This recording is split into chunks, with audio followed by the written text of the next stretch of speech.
Life-giving water, nectar of the gods.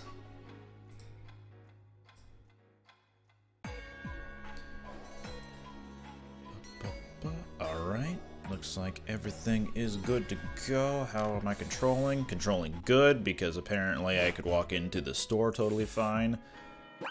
And yeah, we are good. I'll lead with Chameleos for a little bit, see how that works. Okay, emulator, calm yourself. Calm yourself. There we go.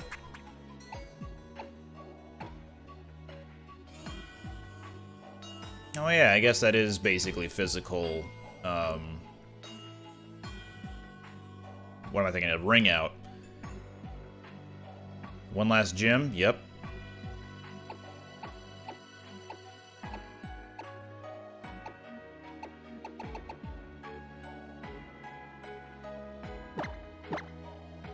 No problem, Kenny. Take your time. And the question here is, what would Sawsbuck use in order to grip something with greater strength? What a thumb.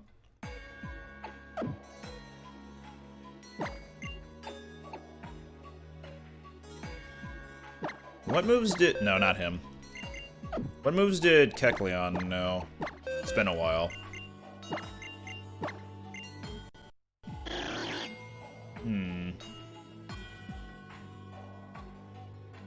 Hi, Seabreeze. Antlers? I would imagine that's kind of like a pincher attack as opposed to an actual, like, grip.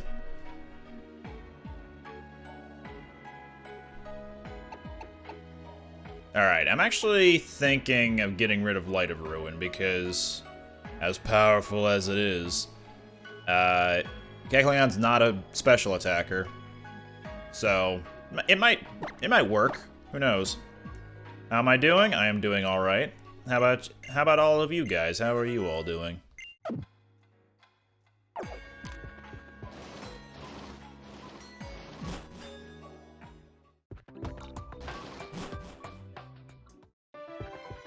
Valet Étroite? Oh yeah, let's see. Oh, what was the super cool trick we learned last time? It was like, oop. No, that's just the backflip. Then you do the cosmic flip, whatever it was.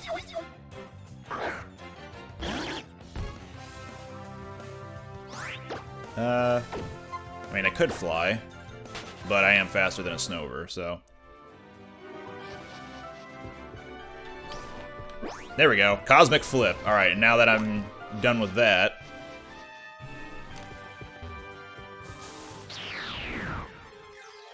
You have a Weimar, Germany test tomorrow. That's very specific.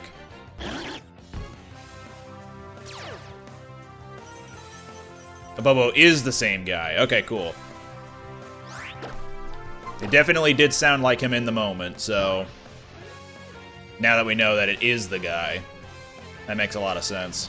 Speaking of voice actors, though, Madrai and I just finished recording Deadly Premonition 2 for next week, and we met Professor R, who is voiced by the same person who does Maruki's voice actor in in Persona 5 Royal.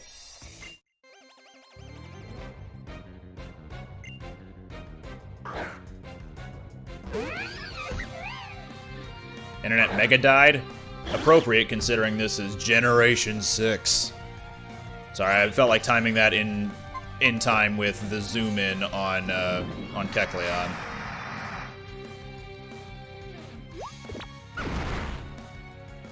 Pet the bunny.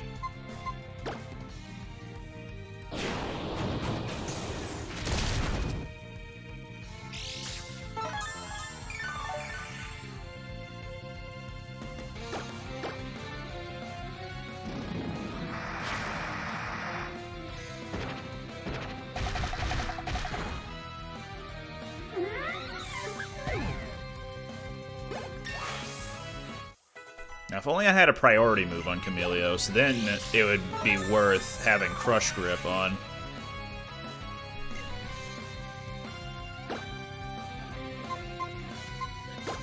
Do I have... I do have Blizzard. Eh, sure, we'll give it a shot. What's the appeal idea of Persona? It's just a JRPG, turn-based. It also has other features in it, such as, like, it's kind of cringy, but dating sim. Like, you can get it into a relationship in the game. Some people see it as a benefit, or not even a benefit. Some folks see it as a reason to enjoy it, I guess. But I'm in it for the gameplay, not necessarily the dating part. The characters are all fun. The music is great.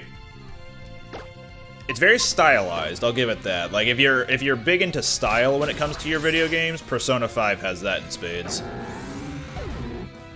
Aw, damn, Kecleon has part of a sunglass, and then his finger also or his hand also has a sunglass. So that's fun. Also, it just occurred to me that this is the route where I found a shiny Geodude inside of a horde. But then they all used magnitude, and the entire horde died. So I couldn't get the shiny Geodude. Is my team set, or will I change it? Probably will change it if something cool comes up and is around my level, but at the moment, I'm probably not going to change it, because I've already got too many Pokemon at high levels.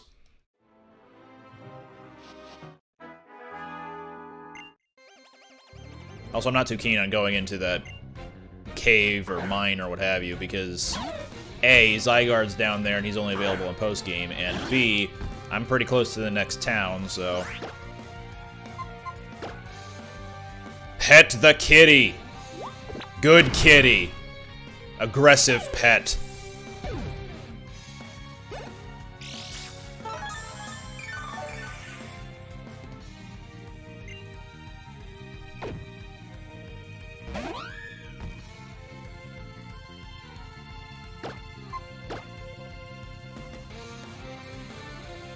Hooray, my defense is up now. Boing. Aw, damn.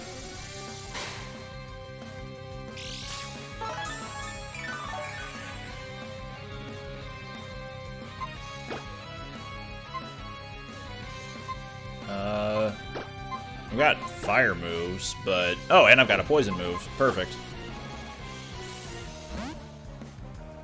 But... do I want to nuke him, or should I go for the more reliable attack? I'm gonna go for the more reliable attack and see if that works. God damn it.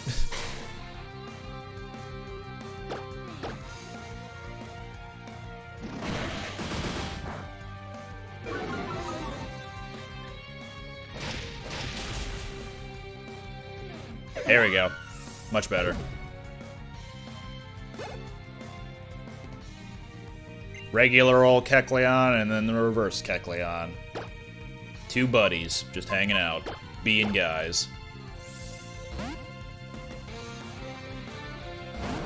Pokemon Emerald with only normal types. Are you using Cast Form, and Linoon, and Raticate? Other normal types that is not the one that you posted in the chat message? You know the ones from Gen 3. All normal types. Slack off.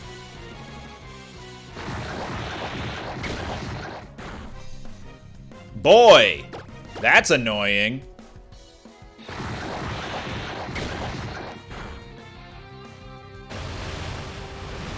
Slack off, Skitty, Whismur, Linoon, Cast Form. And I'm not even thinking of any other normal types that are in Gen 3. None whatsoever.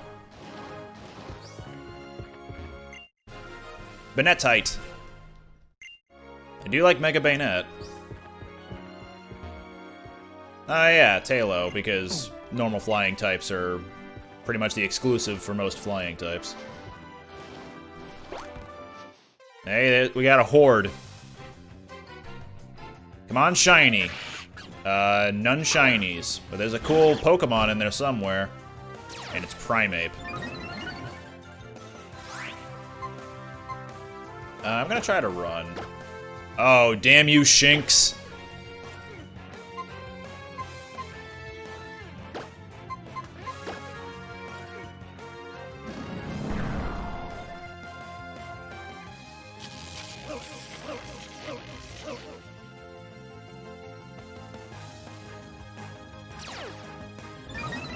Carving out with speed boost, that checks out.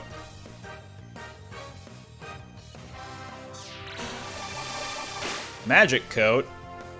Nothing personnel, kitty.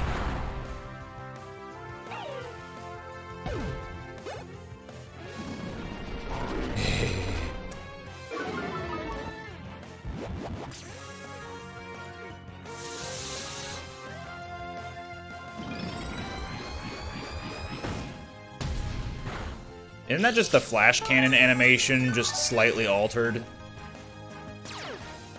So, Technoblast is just flash cannon. Fitting, considering it's Genesec's move, but... we'll have Dodogama out front, just in case there are any more hordes that decide to show up. Not this time. It's a shiny Swan. Nope, it's not a shiny.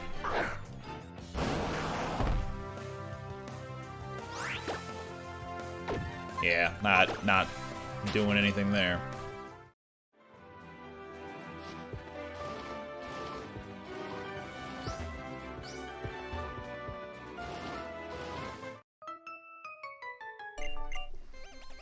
I'm late. I'm late. She's gonna have a watch, like a pocket watch, that she's constantly checking.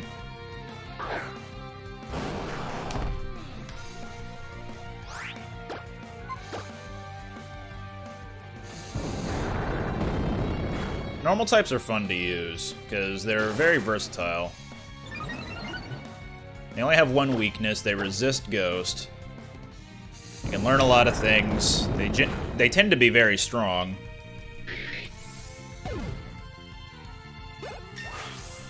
And if they're not strong, they at least have a lot of utility.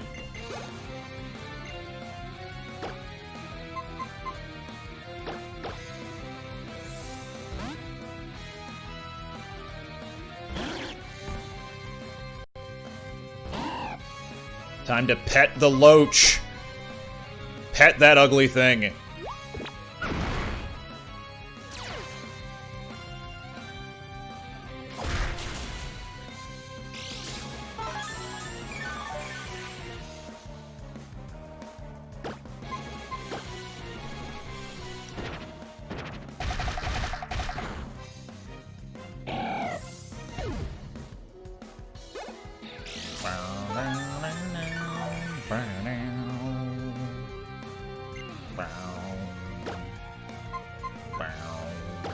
He has Thunder Punch, right?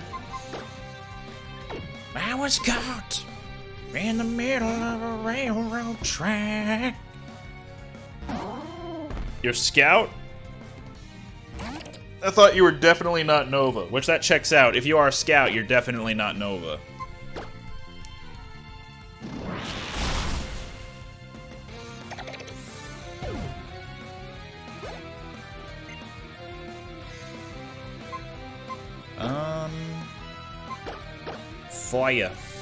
Fire moves.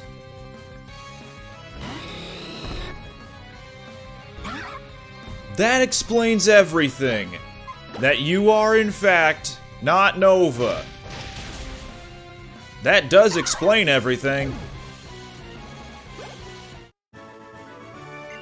I'm glad people are enjoying Murder by Numbers, because it is a very, very kooky world, and the puzzles are fun, the characters are fun. It's just a fun time all around. And I'm not usually one for indie games, but they got the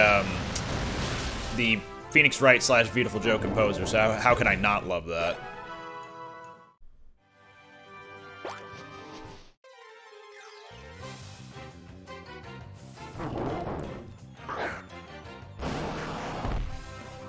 This encounter rate is pretty high if I only got a couple of steps in.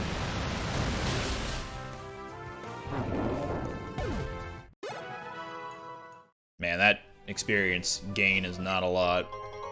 But a Quick Claw, though, might give that to Kecleon instead of the leftovers. There we go. And what do you have? Zoom lens. I guess for Blizzard. Yeah, you can have that.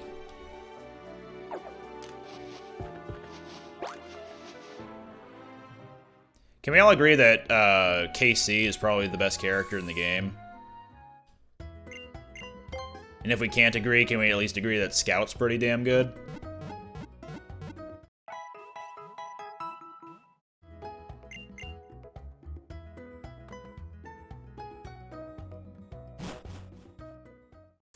I've been tempted to play Legacy of the Duelist for my YouTube channel.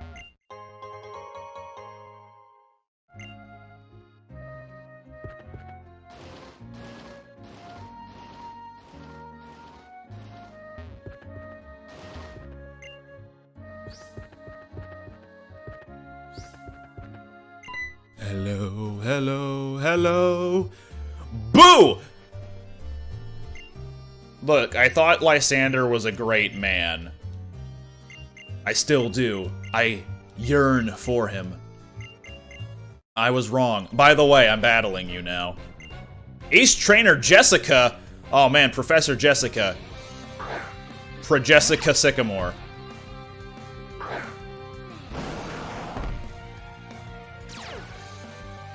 Oh no, his dark moves are powered up. What do? Volcanic eruption underneath the otter. Ow.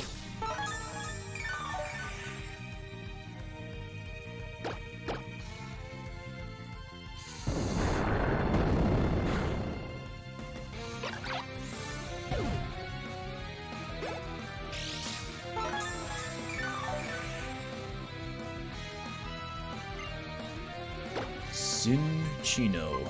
I've got Aura Sphere.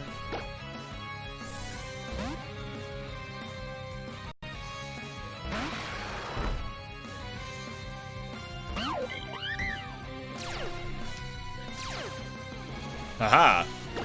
You can't hit me while I'm in a sandstorm. But there isn't a sandstorm. You still can't hit me. You're dead.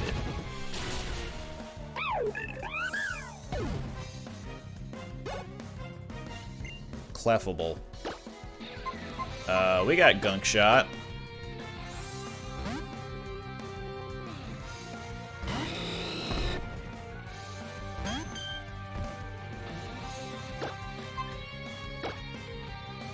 Oh no.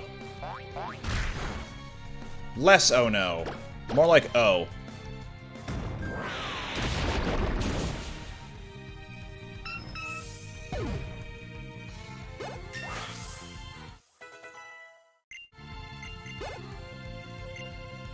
Go, goat.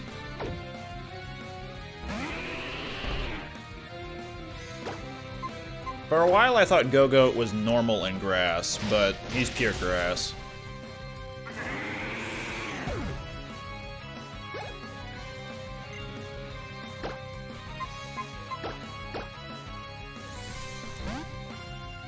Do not subject yourself to using a baby Pokemon. It is not a good idea. I'm sure anyone here could attest to that. Look, I am saying that there's too much normal about that goat, so I'm surprised that it isn't normal.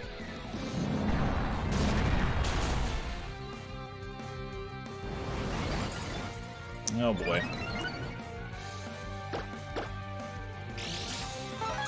Haha, I'm faster than you despite being faster than you. Take that. Nothing personnel, Ghost.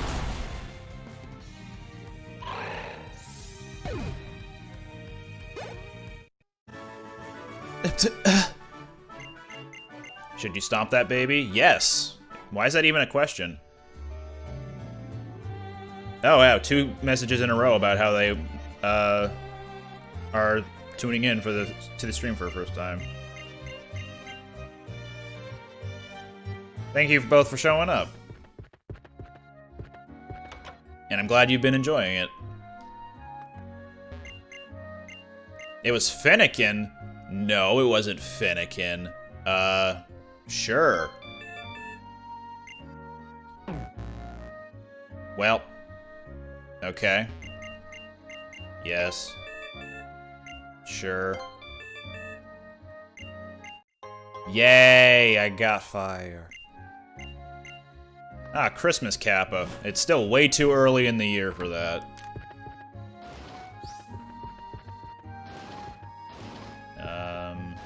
You there. What's important? Oh, fresh water.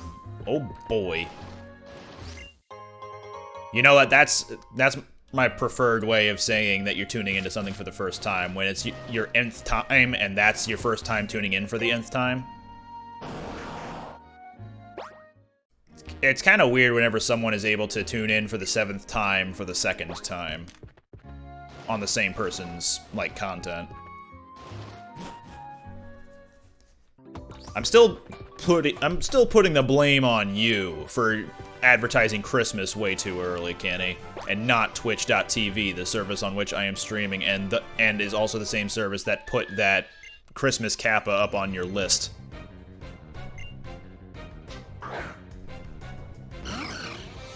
Wow, that's Jirachi. Just look at him. I'm gonna murder it.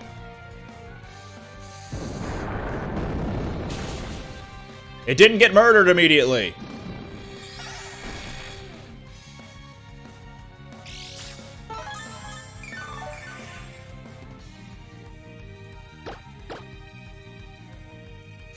I like the idea that because you said there was a guy at school today who was wearing a Santa hat, he no longer is at school. He got removed for wearing the Santa hat, or the Santa hat got removed from him. Either way, the joke is that he used to be wearing a Santa hat.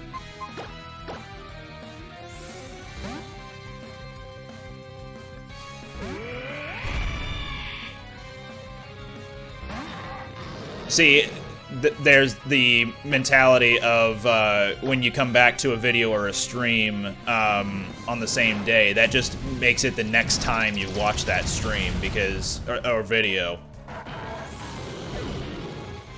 Like, I get that if you're watching it later on in the span of the same stream or video, but I guess in a way, like, you are watching the same stuff again, but you were watching it later on, so it's still the first time.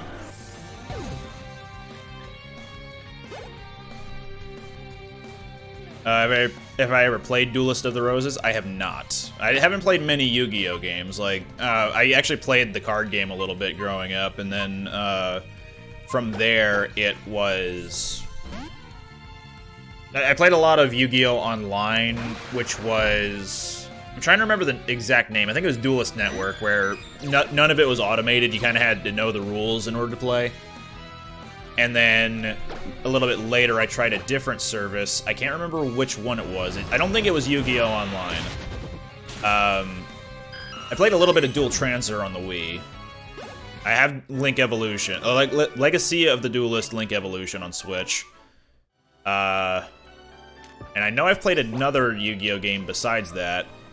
Outside of Wheelie Breakers, or whatever the 5D's racing game was. Like, I played a few minutes of that, but it was stupid fun. No,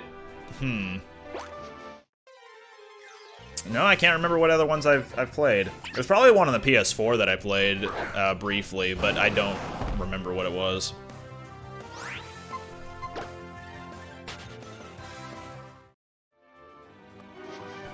Sounds to me like you had an unfulfilling childhood, Kenny. because Yu-Gi-Oh! Was the bomb. Among other things that were the bomb. Also, I think Serena just abandoned her starter.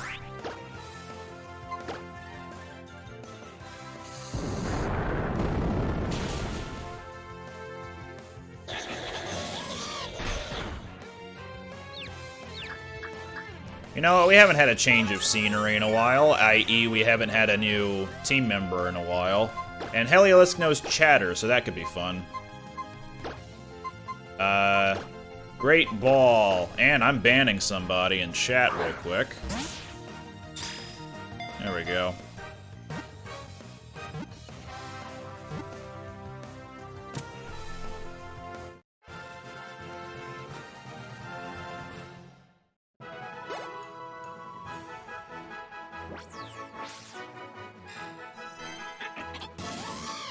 Now the question is, which monster from Monster Hunter is most like a solar panel? Zinogre? Good answer.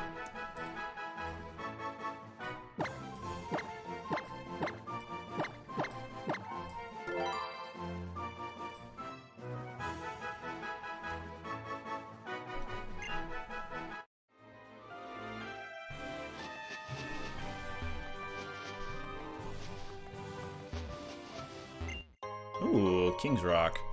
That could be fun on a fast thing like Heliolisk. Actually, do I have a Lucky Egg at all? I forget if I've banned that.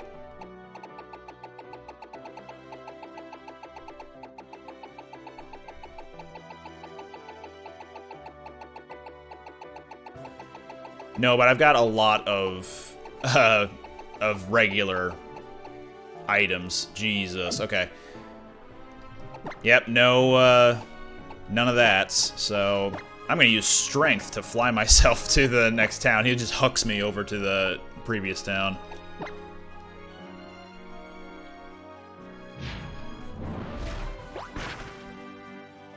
You guys ready for EV training? Gotta pad out the stream somehow.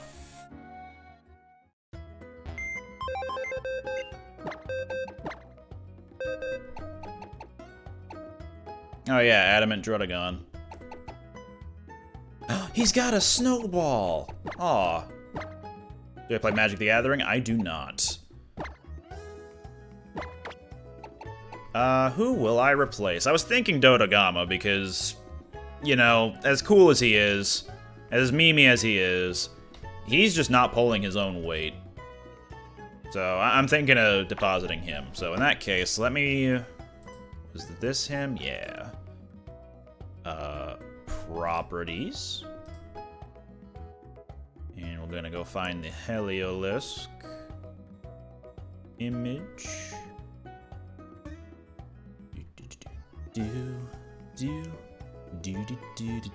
Yeah, Dodogama needs to retire. He's been taking a break in Stadium. Not for any particular reason, but he's just not been on any of the teams. Here we go. Real low on the ground down there, Heliolisk. There we go. Just gonna bump him up.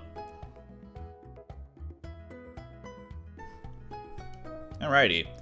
Let's teach Heliolisk some better moves, because self-destruct is comical, but also not gonna be very good in the long run. He can learn extra sensory. That could be fun. Ooh, and he's gonna be fast, so he can have King's Rock. Hell yeah. Get out of here. Self-destruct has stab, true, but Heliolisk is not a physical attacker, so it won't even be doing much. Lovely Kiss for sleeping, maybe. Surf. Gonna need a surfer anyway, and even naturally, Heliolisk can learn surf, so... Get rid of the physical moves, first and foremost.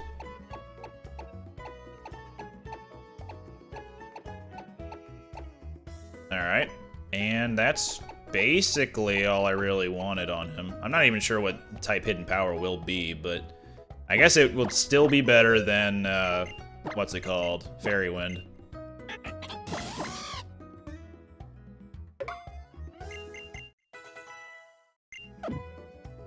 Also, I forgot what item...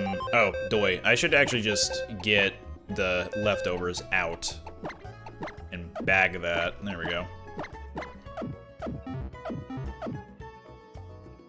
It is canon that I hate fun, yes. King's Rock on Zinogre. And then I'm gonna reorganize some moves here. No stab moves on Heliolisk now. But then again, why would you want to use stab moves when your attack is 58? Let's compare that to some other stats on the team here.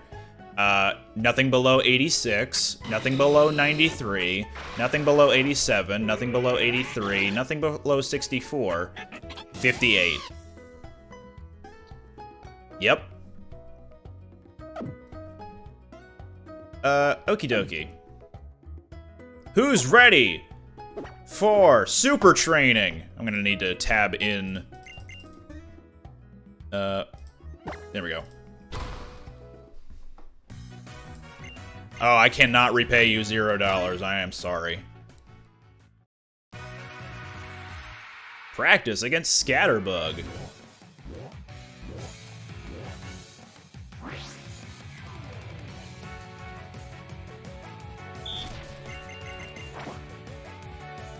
Okay, this is the one where you just have to keep tapping first, and then it'll allow you to charge shot.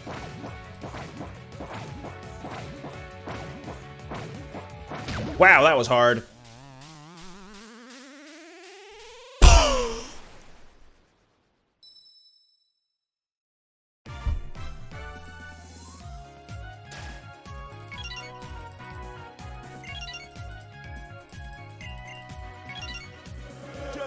Hey! Thank you for the gift sub. So now, Kenny, you did technically pay money. Not you, but Nova paid money for you. So now I'm gonna have to reimburse Nova. So thanks, Kenny.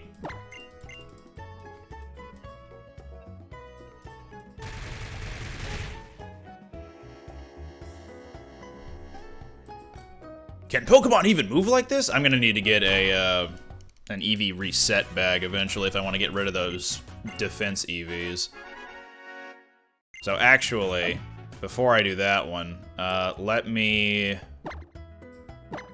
Mizutsune's still got some points left over, so we'll get that energy shot.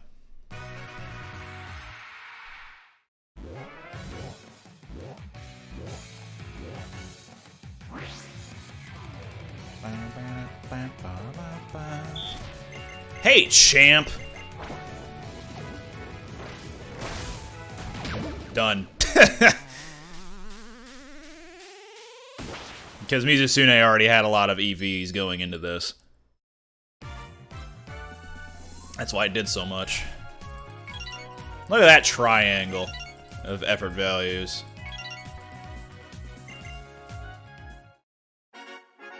There we go. We've unlocked the more of them.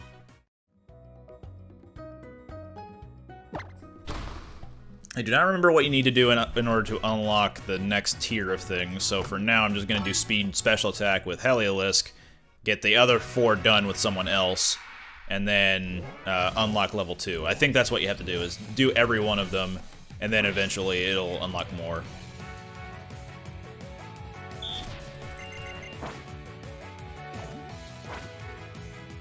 Oh, I was holding the button, but I forgot that you actually needed to have the special shot, like the unique shot type, ready to go at high enough power in order to charge shot it.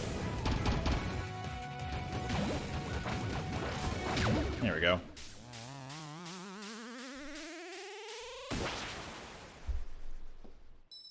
Ding!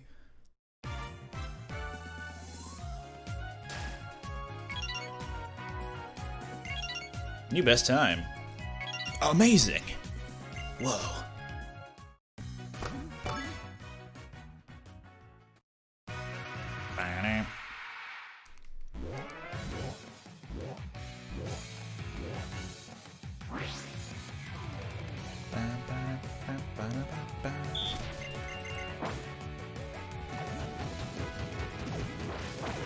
Spread shots, baby!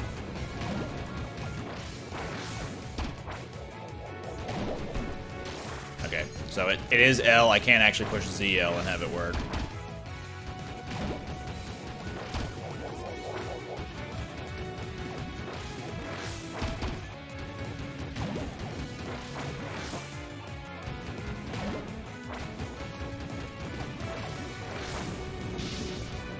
Ah, fizzled.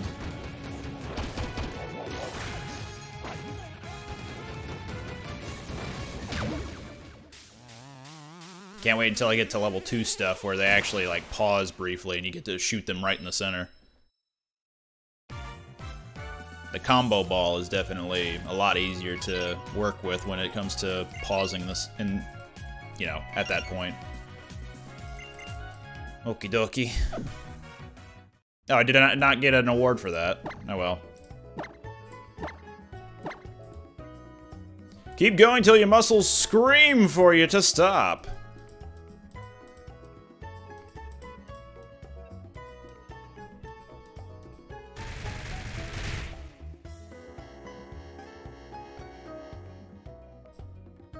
Points reward for 1 million. I'm assuming that means channel points.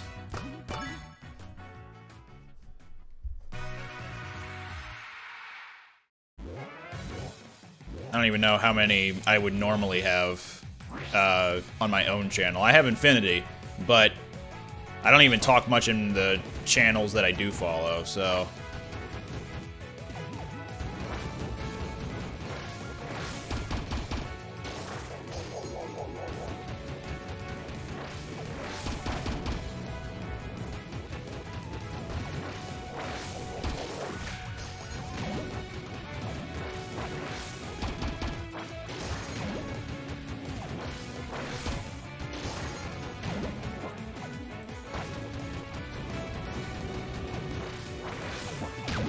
Here we go.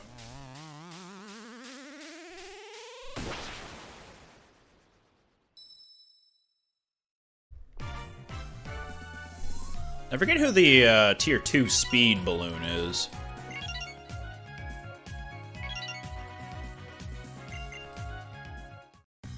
Because it's not Noivern, that's the tier 3 one.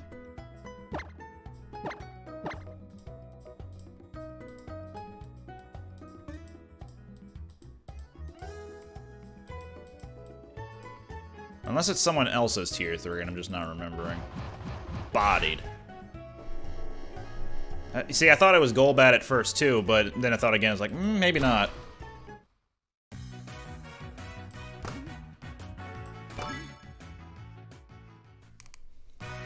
Eventually I'll just say F it and go with Zoroark in all of these and have him one-shot everything.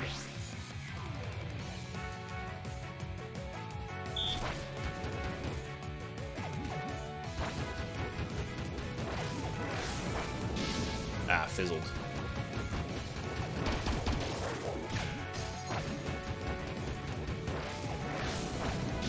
Damn it.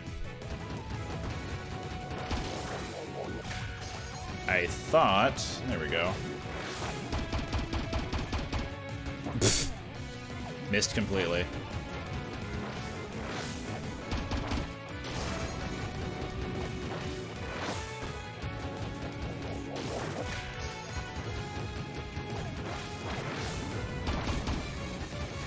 Two out of 3 chance of getting it right, and I got the 1/3 of missing it. Alright, time for Zoroark to speedrun the entire thing.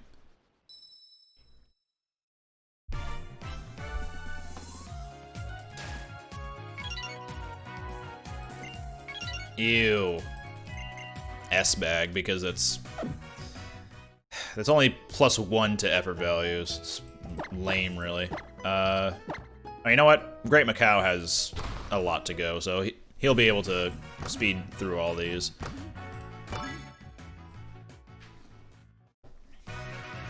Raise your HP with Wailmer. Do I need to get an award for all of them, or do I just need to clear them? I think I just need to clear them.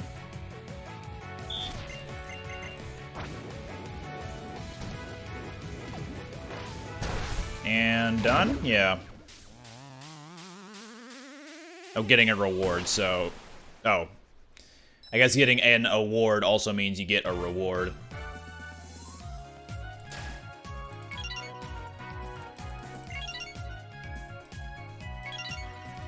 Oh boy, an HP bag L.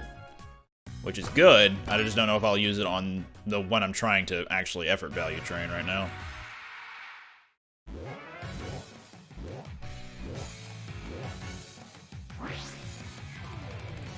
Gonna kick a ball inside of this tiny dragon's face. Or legs. Done.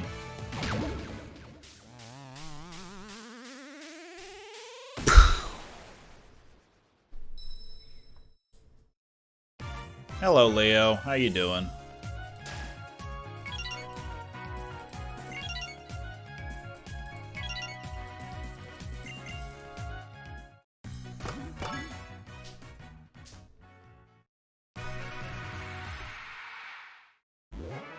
Usually, sometimes it's weird whenever the dragon's face is their legs.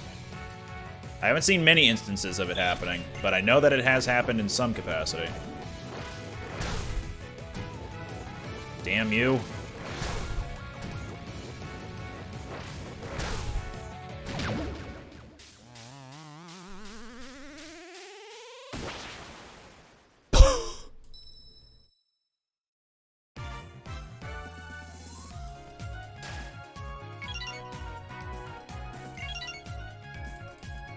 Oh, amazing!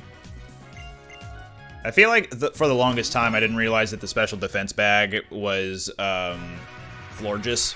Like, it was the Floette family.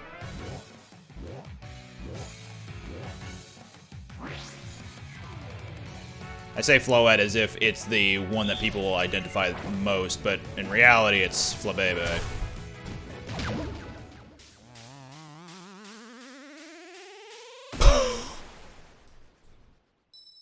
I always knew Geodude was just a balloon and not a rock guy. Blue dude.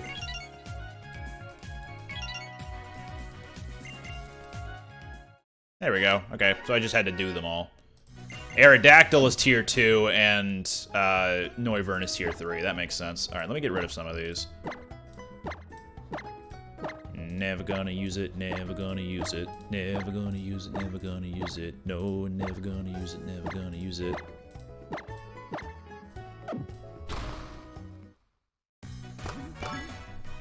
Alright, I believe tier 2 is when they start putting up the shield, and then they also have that little anger phase where they just have a centered goal that you just have to keep pelting balls into. And with rapid fire Pokemon, that ends up working out for your like in your favor. Clear enough of them, they get angry.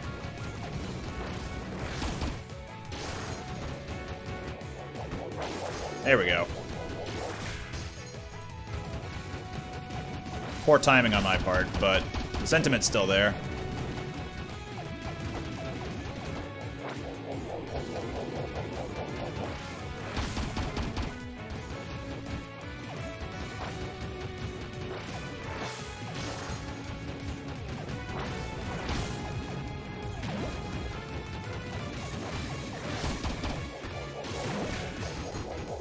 Oh.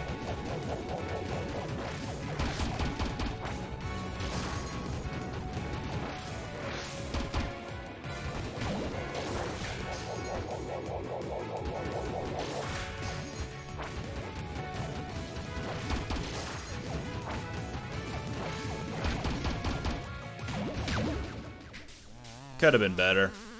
But at least it's a +8.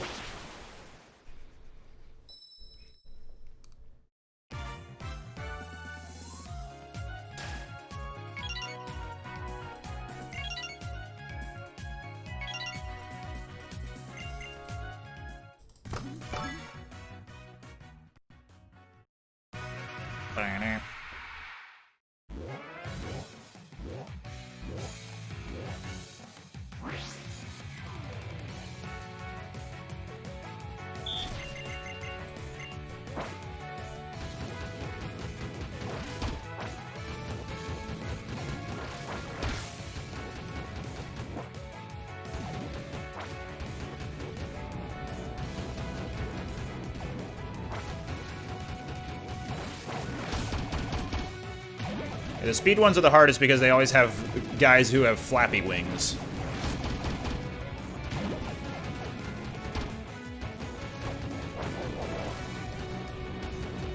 But at least they still go down decently easy once you manage to get to that final, like, goalpost right in the center. There we go.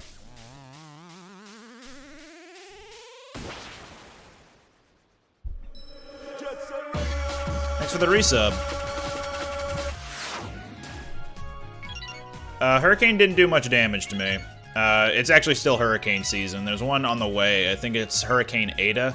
I'm not sure if it's gonna be getting to my area, but it's already hit Central America, and it's making its way through the Gulf of Mexico, I believe.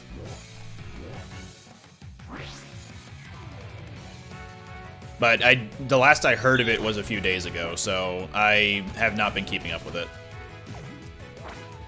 Unfortunately not Ada Wong, it's ETA. ETA.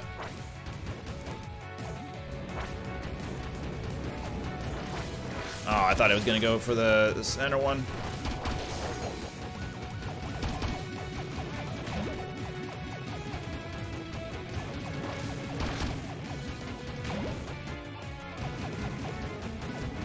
"666. That Aerodactyl is actually the devil. Facts.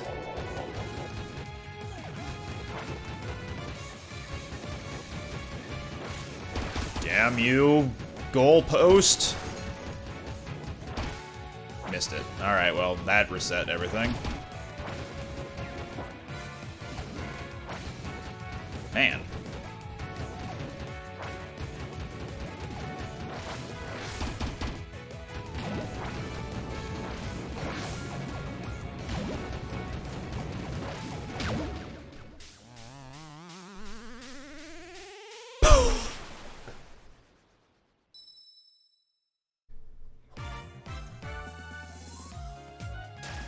Come on, I need a large bag. Damn it.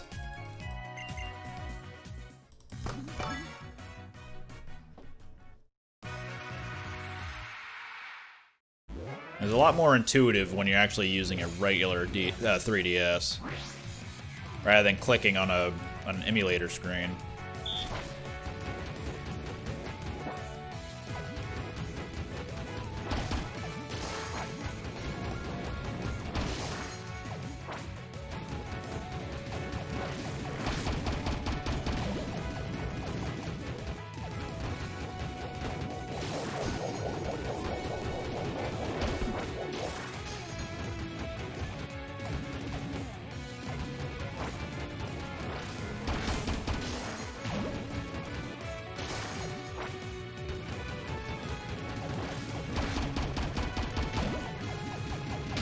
There we go.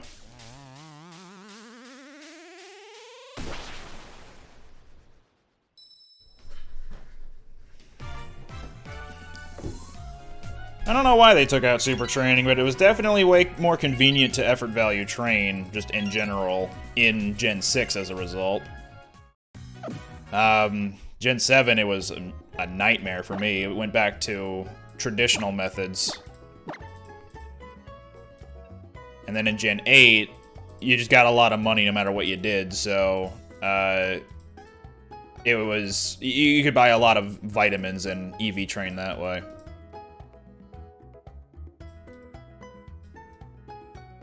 Strength is power, which is why you have no power. Thank you, Leo. You were doing exactly what I was gonna do as soon as I was done punching that punching bag.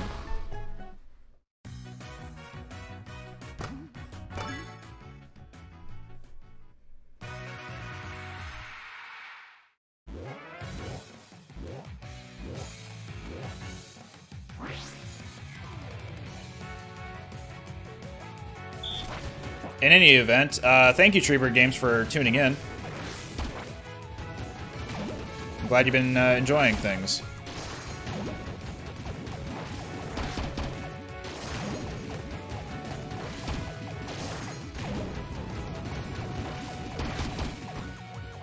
Yeah, I wasn't expecting expecting that one to work out.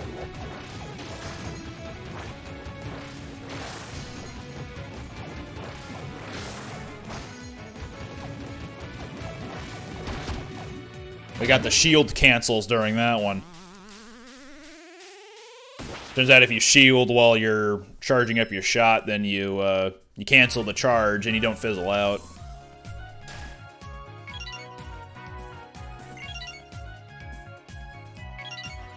Ew.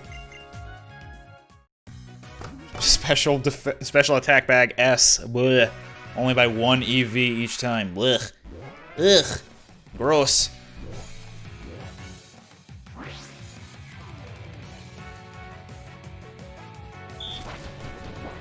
Yeah, I should just go right in there. Makes it a lot easier. Forgot you could do that. Nice, nice, nice. Nice, nice, nice.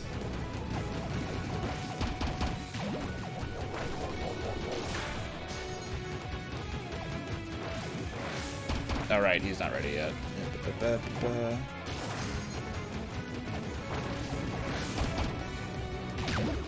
Don't want to miss any spontaneous Albuquerque quotes. Well, let me tell you a story. So way back when I was just a little bitty boy, living in a box under the stairs of the corner to the basement of the house half a block down the street from Jerry's bait shop. You know the place. Well, anyway, back then life was going swell and everything was just peachy. Except, of course, for the undeniable fact that every single morning my mother would make me a big old bowl of sauerkraut for breakfast. A big bowl of sauerkraut every single morning. It was driving me crazy. I said to my mom, I said, "Hey mom, what's up with all the sauerkraut?" And my dear sweet mother, she just looked at me like a cow looks on an oncoming train. And she leaned right down next to me and she said, "It's good for you!" And then she tied me to the wall and stuck a funnel into my mouth and force-fed me nothing but sauerkraut until I was 26 and a half years old. That's when I swore that someday I would get out of that basement and travel to a magical, faraway place where the sun is always shining and the air smells like warm root beer and the towels are oh so fluffy and the shriners and the lepers play the ukuleles all day long and anyone on the street will gladly shave your back for a nickel. Wacka wacka doo-doo, yeah. Well, I'm gonna tell you people, it wasn't long at all before my dream came true, because the very next day a local radio station had this contest to see who could correctly guess the number of molecules on Leonard Nimoy's butt. I was off by 3, but I still won the grand prize. So I had a first-class one-way ticket to Albuquerque. So to answer the Purple Stick's question about what do I think about Kaizos, I have not done any Pokemon Kaizos, and I don't plan on it. I'm not a big fan of overtly challenging runs just for the sake of being challenging. That is to say, like, unfairly challenging.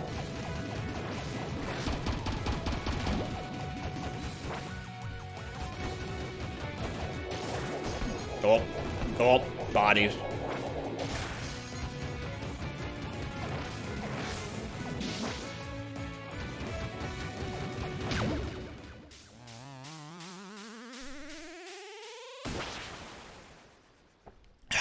Water, life-giving nectar of the gods.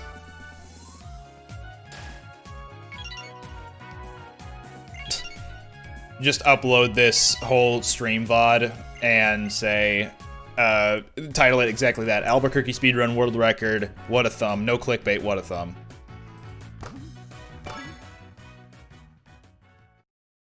Probably wouldn't do a harder RPM hack for TTYD. Probably not.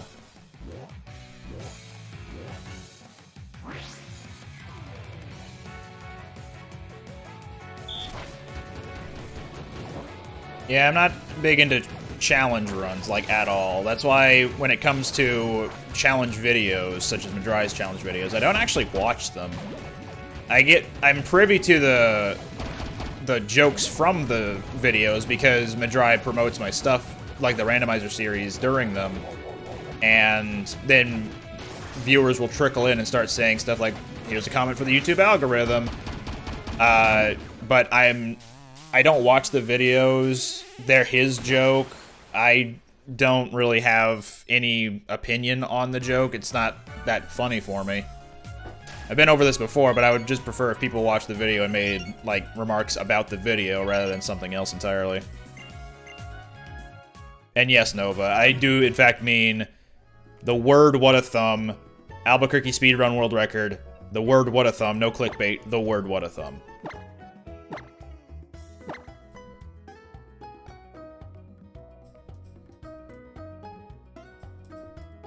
Welcome to the clickbait stream, by which I mean I'm clicking a lot, and I'm baiting people to come in here by incentivizing my Albuquerque story.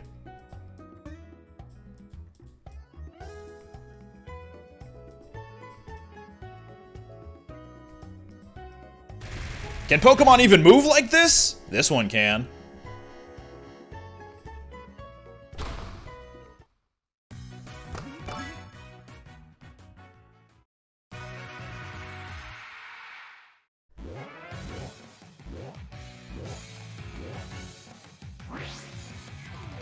Waiting does suck. Of all the concepts in this world, why did waiting have to be one of them?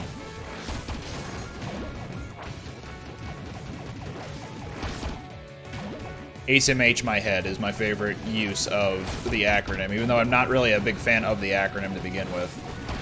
And in fact, I hate fun, so I just don't like acronyms that are short for very common text, you know, abbreviations. So LOL, LMAO, those are banned in the Twitch chat because I A, hate fun, B, hate those, like, I just hate text speak. It's not fun. Like, sometimes I don't know if they're saying laugh out loud, laughing out louding, or League of Legends. They really got to make that more clear. For the win, see, sometimes I can, like, auto-place what the acronym is in my head, but there are so many acronyms nowadays that have become more popular through text speak that some of them I just don't pick up on immediately. Like, JFC, for the longest time, I had no idea meant Jesus fucking Christ. Lots of love. See? Why do people never make it clear if they mean lots of love? Hey, I love your channel, LOL. To me, that reads as, hey, I love your channel because it's hilarious and I love laughing at you, not with you.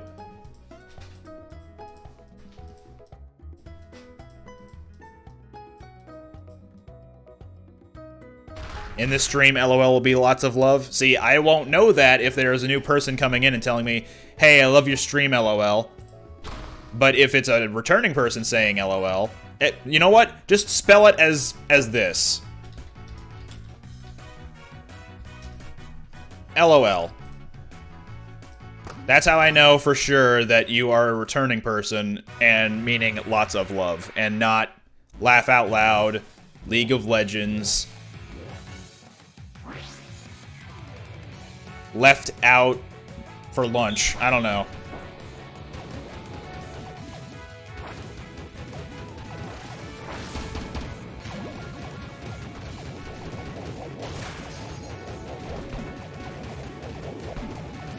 Man, it's a good thing the shield button always works.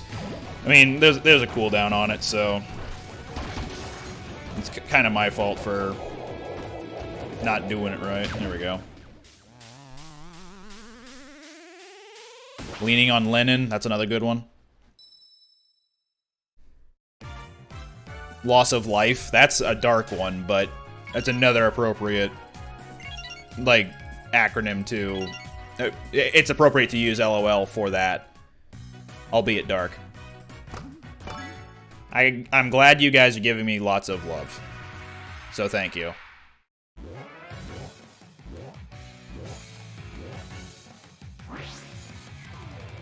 Licking old lemons, disgusting, but also apt.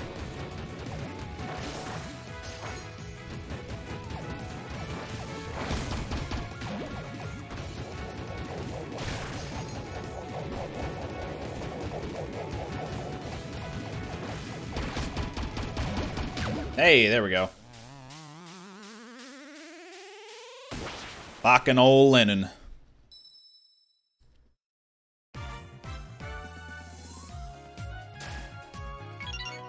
Oh, licking old Lennon. I don't know, I like to think you have Lennon in your sights, so you're locking onto him.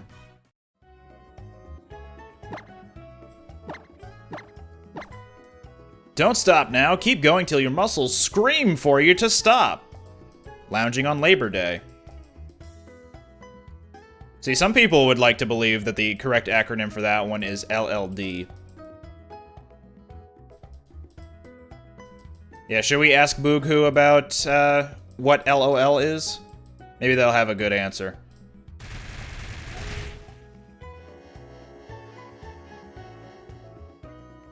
I like your words, Magic Man.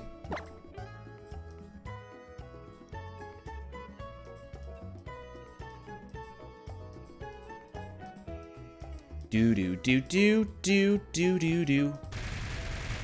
Do do do do do do do do. Actually, hang on. Let me do a thing here. I'm going to open my volume mixer. Turn that down. And we're gonna have some intense music playing. Let me find some good intense music to play for this. Yeah, we'll get some Battle Revolution music going in here too. Funky Dealer, that could be fun.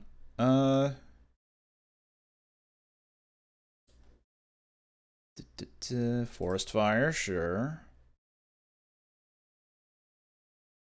Ooh, Sudden Death from Mario Strikers, hell yeah. Mute City from Melee.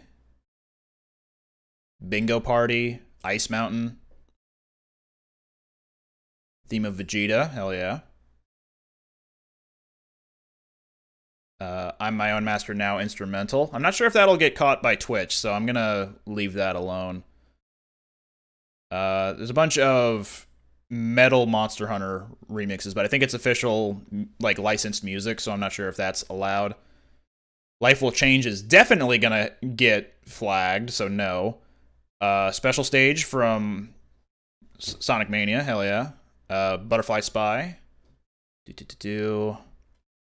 Ain't Nothing Like a Funky Beat. I think that's fine.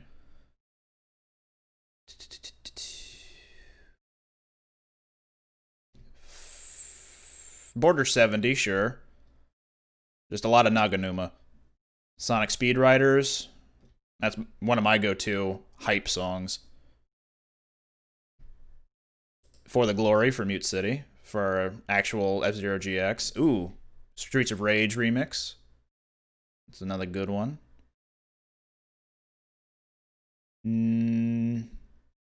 Neo City is pretty hype. Rules of Nature, Max Power, Concept of Love, Late Night Sneakin', that's a good one. Rockhawk, maybe. Rockhawk would actually be pretty fitting. Let's see if a Gunner remix of Scream from Lethal League. Sure, we'll put that one in there too. No, actually, let's keep that one, leave that one alone for now. One of my mashups from back in the day, maybe. Dragon Ball Xenoverse songs. Okay, and that's all I have here, so if I was to play with VLC Player, this might be allowed. There we go. That's Neo City from Pokémon Tournament. Let me actually toss some regular old Scream from Lethal League in there.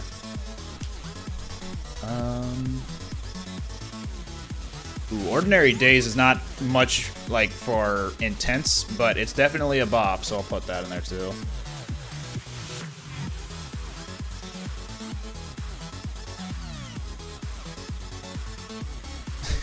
I'm tempted to just throw the Digital Detective from Murder by Numbers in there as well. Oh, you know what? I'll just put in... Nah, I won't. So you know what? I won't. I could put in Redline. Nope. Can't worry about the VOD too much. All right, how's the audio balance, by the way? Is this good?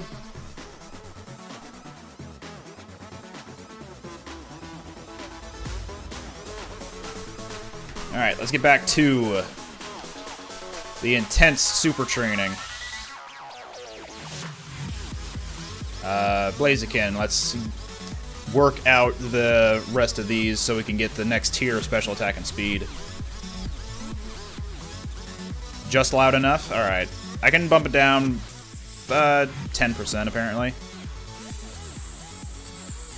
4. Okay, we can work with 4. Right. Release that charge shot. Boonk.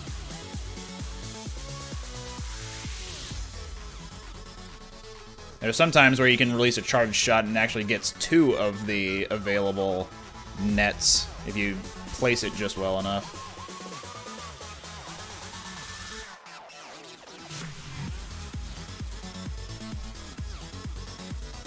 Sounds like a startup of a rave party, just without the drugs. Pokémon Tournament is a drug, arguably.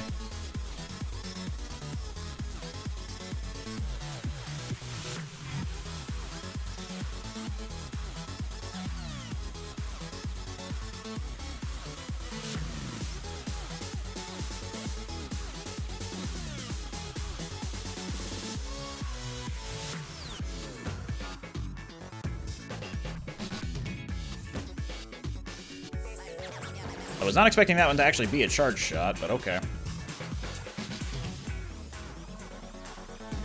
Is this one of the weird balloons where after you get one more, then it becomes the center net that you have to shoot at? Like, you don't even have to get all 6 of them, you just need to do 5 of them, and then it gets ready.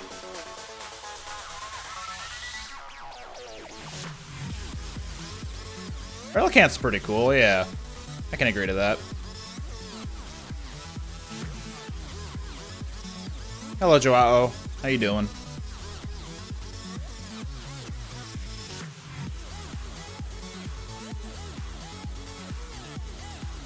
We're listening to some hype music. Well, what I consider hype music.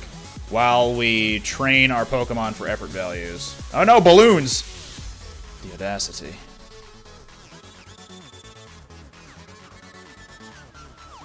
These damn old special defense balloons. Oh, come on.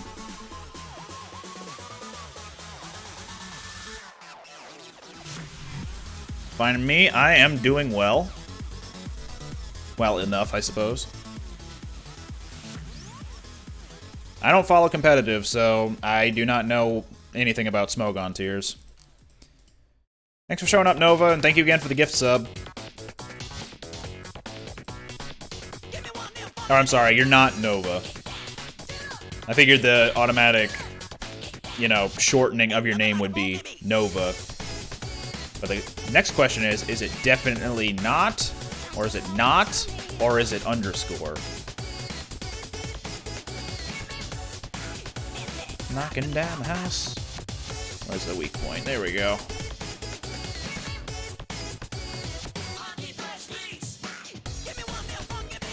Give me one of them funky beats. Give me one of them funky beats, boy. Ain't nothing like a funky beat. Give me one of them funky beats. Give me one of them funky beats. Give me one of them funky beats, boy. Ain't nothing like a real thing.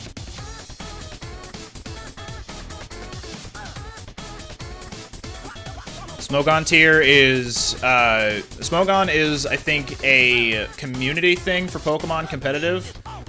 Like, competitive Pokemon, rather. And, Smogon decides, like, what tier of Pokemon in competitive they are, I guess. And that's probably why they named the site after the German name for coughing, is because it's a Pokemon name.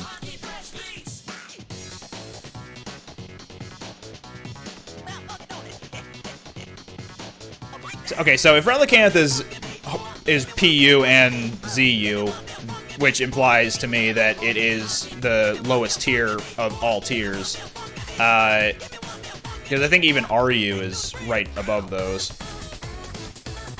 And people were yelling at me in, I think it was Stadium when I was talking about Relicanth, that Relicanth is actually really good at using Head Smash. Were they not advocating for its, like, how good it is, or was I reading too much into that?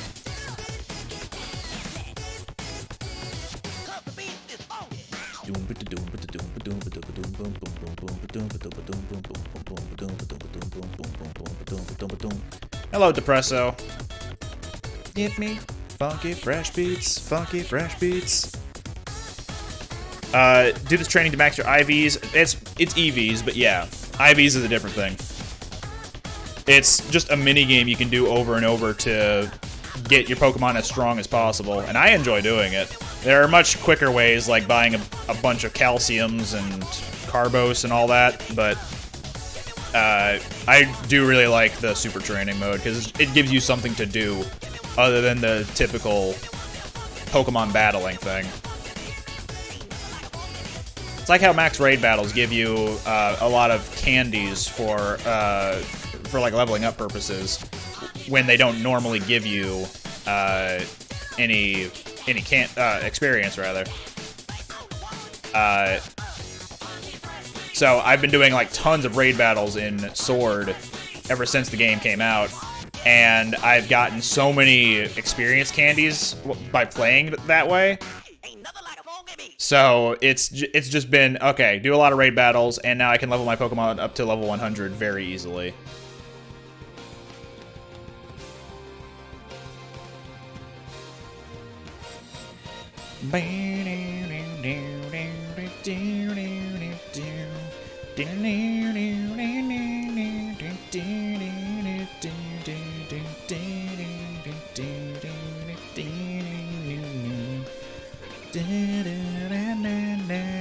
Man, it was really bold of them to put the F-Zero X version of Mute City into Pokemon X and Y during specifically the Super Training mode.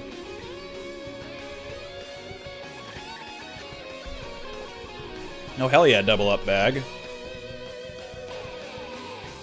IVs are individual values, which is what the Pokemon come with naturally, and then effort values are what they gain from battling Pokemon, and alternatively doing this minigame in X and Y.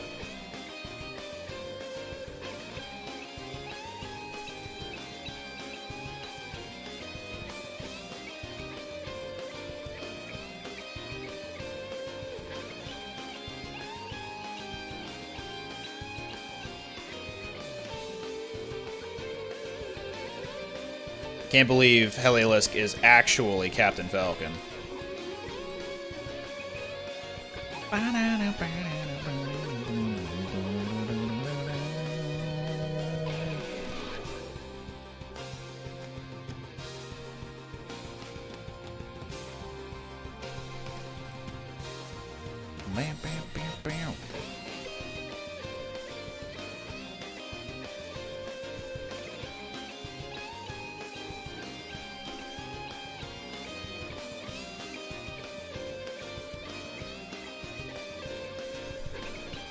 Have I played Dragon Ball Kakarot? Yes, I have.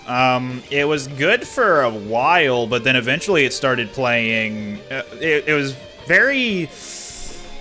Oh, I don't want to use the word boring, but it definitely started feeling very samey and not a whole lot of...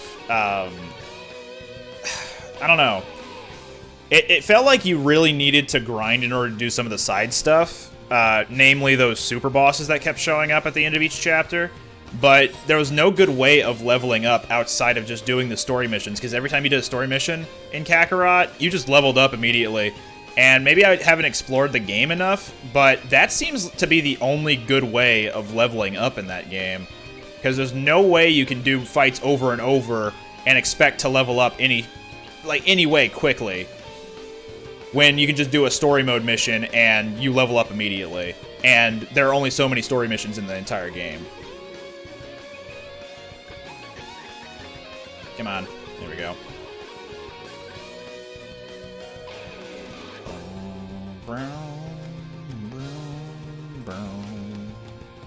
Oh, most of those missed.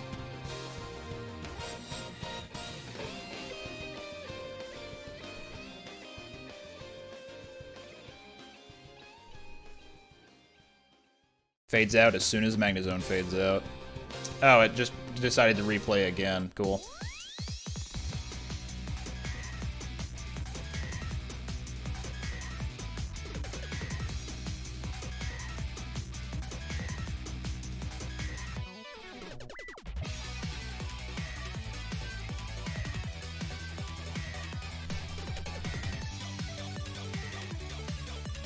Team Sonic Racing, albeit it was kind of a decent game, but the soundtrack was great.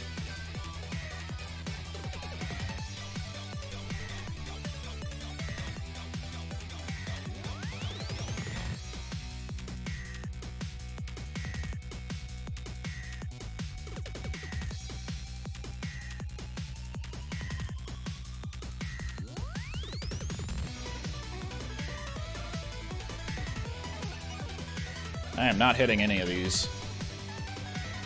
There we go.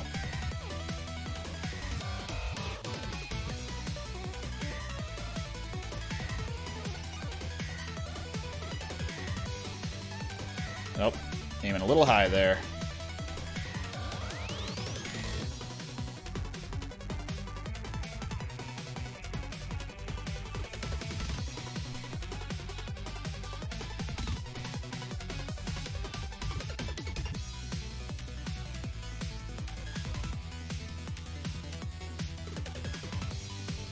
We got an extension on that little pointer.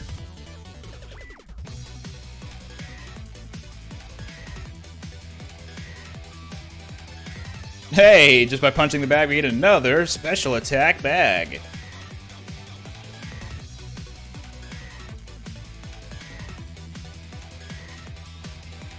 What are you talking about? The DS remake of Super Mario 64 was fantastic. You remember that touchscreen mechanic where you could just move the stylus along the bottom and depending on how far you moved it, that's how fast your character would be moving?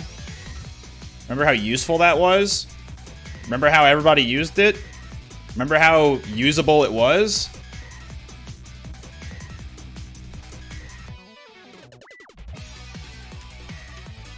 Remember how so much better it was at controlling the game than anything? Okay, I'll stop.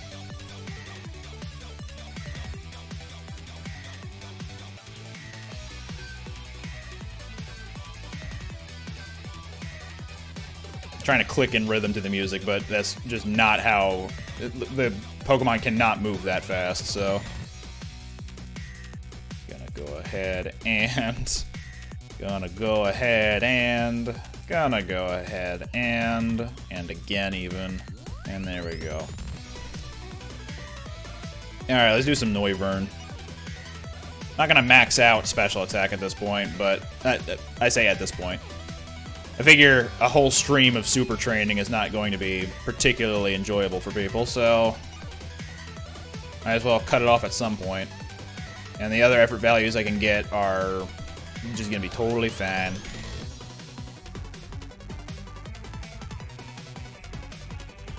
Whoa, barrage.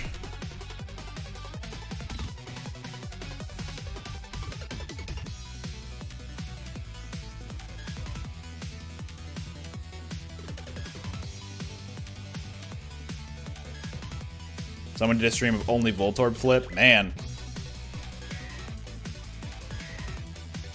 3-hour real-time training montage, hell yeah. Alright, so I will max out special attack, is what you're saying.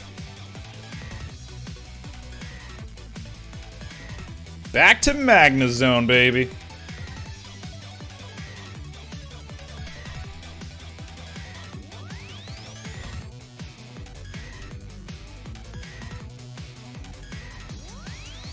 See, the problem is I advertised on Twitter that I'd be heading towards the 8th gym. Anyway.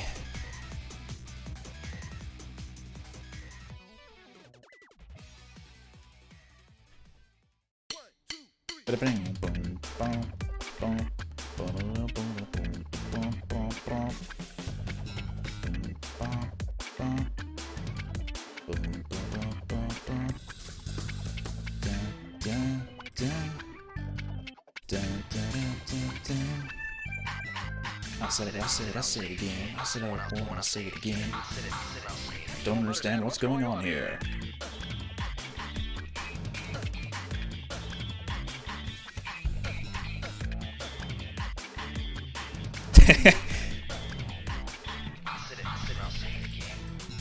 Take one step closer to the gym every time you finish one of these. Alright, here we go. Back out. Okay, that's one step. Train again. Say it again. Don't understand what's going on. Don't understand, I'll say it again. Don't understand. Don't understand, I'll say it again. I'll say it again. Don't understand, I'll say it. Felt like a booga butterfly. Felt like a booga. It's so easy. Alright, and another step. Oh, that's two. Gotta go back.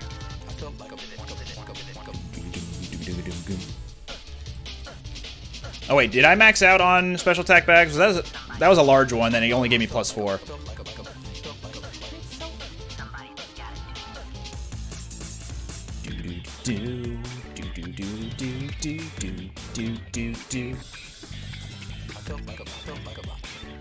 Like a butterfly.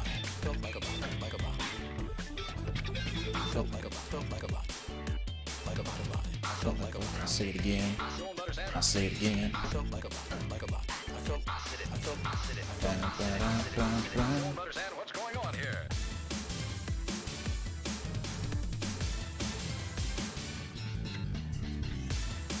Alright.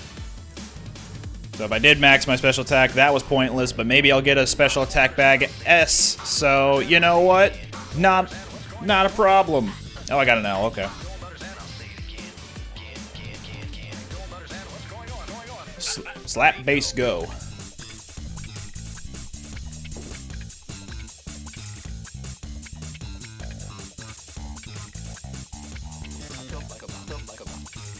There aren't many remixes of Jet Set Radio songs on OC Remix, but this is definitely one of them, and I love it. Whoop.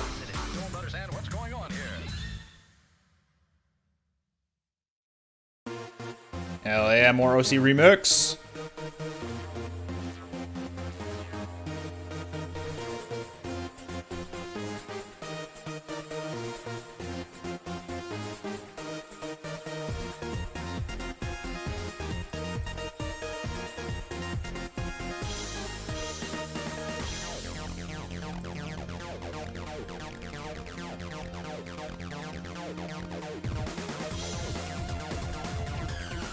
I haven't played Streets of Rage personally. I want to, and I want to play Streets of Rage 4, but this song, this remix specifically, is friggin' rad. I heard it before playing any of the games, and how can I not love it?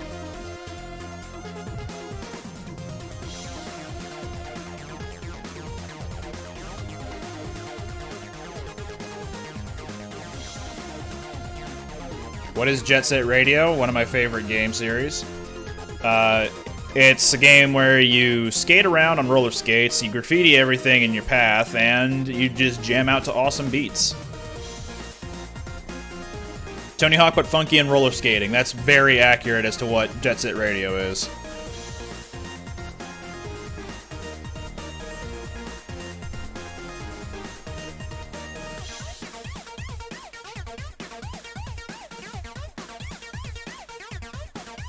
The original Jet Set Radio came out for Dreamcast, but it was re-released onto modern consoles, including Steam. So, Jet Set Radio, if you just look it up on Steam, you'll be able to find it. There was a sequel called Jet Set Radio Future, but it was only available on the original Xbox, and it hasn't been re-released since. And most people will claim that it's the better one of the two, which I can agree plays a lot better. But it hasn't been released for modern consoles, so there's no easy way of playing it. I know emulators exist, but I'm not sure how reliable old Xbox emulators are. Have I played Danganronpa? I have not. I know they are very, what's the word? They're acclaimed, they're critically acclaimed. But I have not played them myself.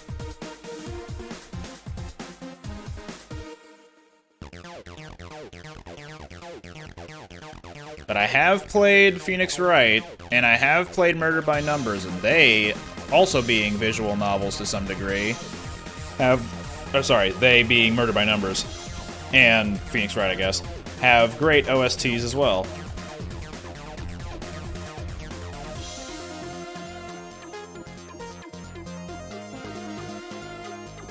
OST, for those who are not aware of how acronyms work, stands for Off Some Track. So, like, if you're driving in Mario Kart and then you fly off the course, you're basically OST. And you can trust me, I'm on the internet. I know what I'm talking about.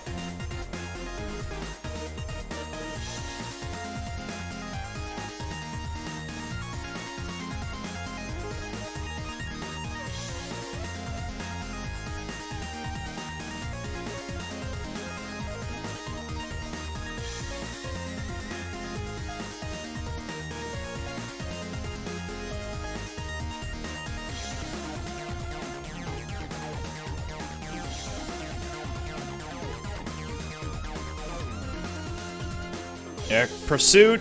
The Pursuit songs are all great.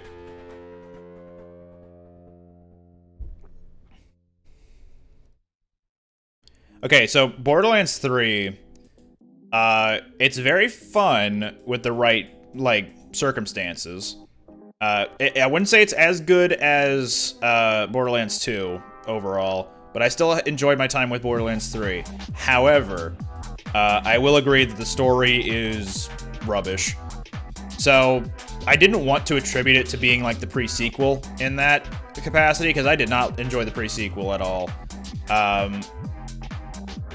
Okay, I'll take that back though. I did enjoy the pre-sequel in some capacities, but the pacing, the issues that I had with the pre-sequel still prevailed in Borderlands 3, and not something I'm, I particularly enjoyed.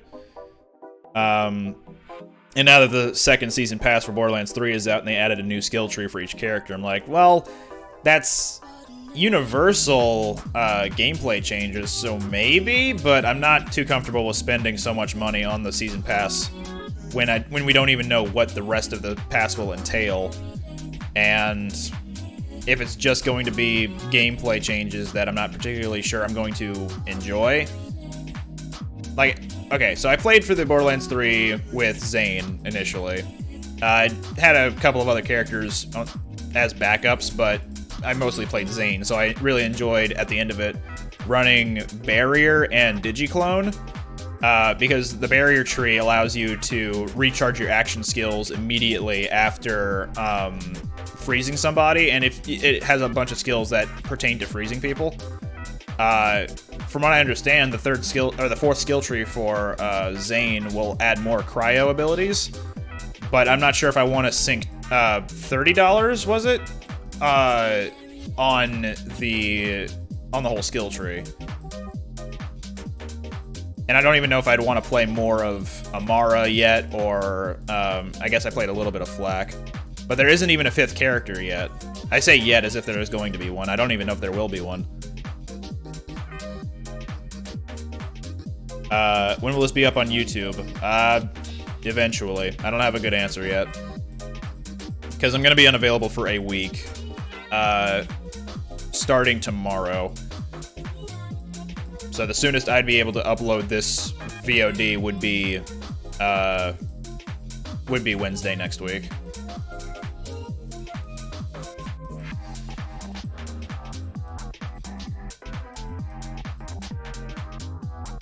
Yeah, Borderlands 2 is probably the best Borderlands has ever been. I've played all the games, including Tales from the Borderlands, which isn't a bad game, but it's not a loot shooter, so.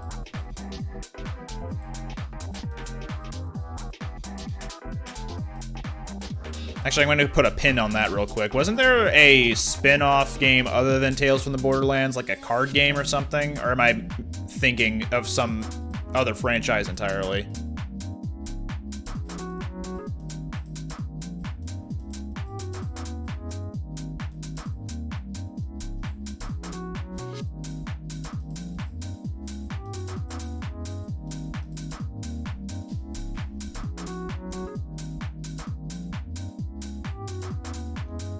Hey, no sleeping on the job. Open this last smallish bag. Heliolisk pretended there was such thing as a smallish bag. It was half a hairbrush.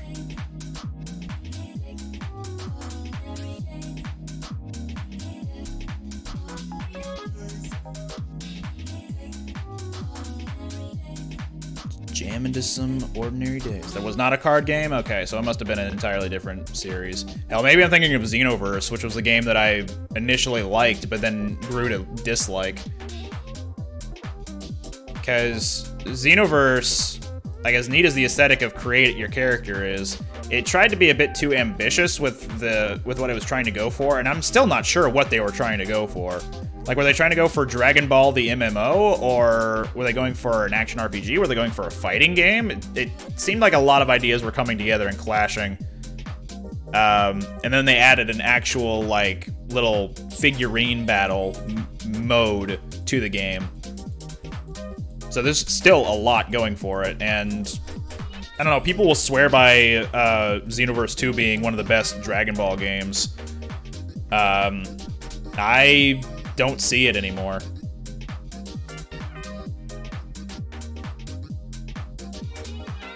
Will I get the third one when it comes out? Xenoverse 3? It'll depend on how much they change, because Xenoverse 2, it seems like every new thing for the series that gets added, you know, to the series, Xenoverse is already ready to go with something that costs X amount of money as DLC.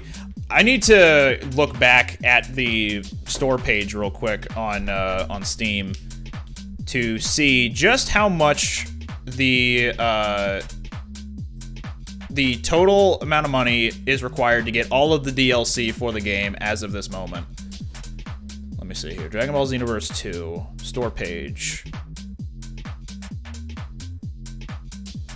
Dragon Ball Xenoverse content. We have 16 different DLC things.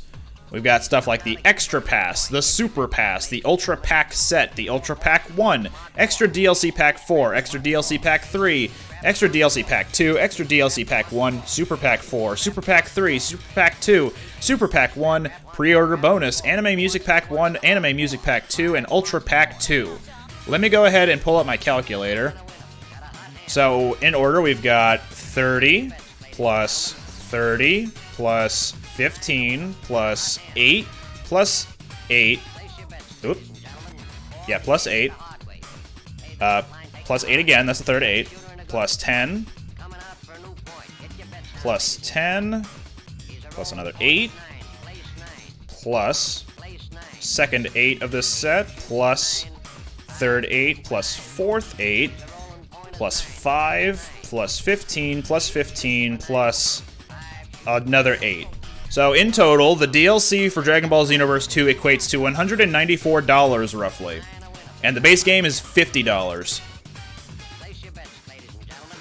So yeah, almost quadruple the asking price for the game. It's pretty ridiculous. Bandai Namco goes hard when it comes to DLC packs. Alright. Now, I think my Switch controller stopped working for Citra because I opened up Steam. Let's see if it gets back to... Okay, there we go.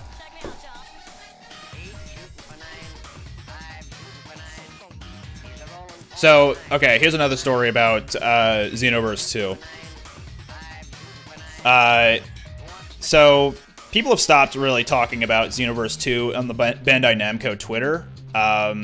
When it comes to Dragon Ball games. So whenever you see stuff about fighters, you see people asking for like the new DLC characters, obviously. Like people are speculating, we should get Chi-Chi or Omega Shenron, which I believe Omega Shenron is the next one in line, based off of a rumor I heard a while back about Master Roshi and Omega Shenron being the next in line. And then Master Roshi came out, so maybe Omega Shenron's next. Who knows? Anyway, if the Bandai Namco Twitter mentions anything about Dragon Ball, you're guaranteed to see a number of the top comments in the comment section being about people demanding, not asking, but demanding for more information about DLC for Kakarot. Like the game, Dragon Ball Z Kakarot. And you say it must be one of the most profitable games out there. I don't know if it is, but there is something to be said about how it's a Dragon Ball game with a lot of DLC, so they're kind of preying on the hardcore Dragon Ball fans. Like, they will unquestionably buy whatever content for a Dragon Ball game comes out. And I'm kind of worried that Kakarot is going the exact same way in that respect, where the fans are frothing at the mouth for new content. So they just charge them extra money for extra content when the base game was just $60. Now they're paying triple or even quadruple the amount of money they initially paid. Predatory business practices is accurate for a lot of Bandai Namco's games, unfortunately. Like, even Fighters, Dragon Ball Fighters, I will concede, does the same thing with all DLC fighters. I think the DLC fighters list is getting very close, if not surpassing, the current, like, cast list from the base game. And each fighter, I think when they release, is $5, but then you can also buy the season pass for an increased price, I believe, if you want to, which is just like your easy in for all the fighters. Thoughts on Smash DLC then? I don't mind the Smash DLC much at all because the Mii costumes are less than $1 each. So they're really for, if you really want this Mii costume, you can buy it for less than $1. But you don't have to. It's not preying on fans of the Smash series, I don't think, because they're all costumes for one of 3 different fighters, sometimes all 3. And they're only for the Mii costumes. And then the Smash fighters themselves, it's only like, what was it, $5 for each fighter? And they come out every so often. There were only 5 DLC fighters at first, and now there are going to be 6. So I don't know. It's not bad.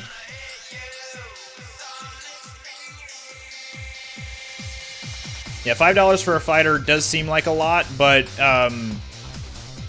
in total, like, you get an extra $25 paid for the first season pass, or the first fighter's pass for Smash, and then you get 5 fighters, but that's less than half of the price you paid for the base game with its, what, 50-something characters? So, in that way, you can definitely say that if you wanted to pay for a fighter, a stage, and some music for the said stage for $5, and each fighter in the game was roughly $1, plus all the stages, plus all the music, plus all the other content that came with the base game, I feel like the base game at that point would have more going for it to enjoy than the Fighter's Pass being X amount of money. I think it's a fair asking price, honestly, for Smash.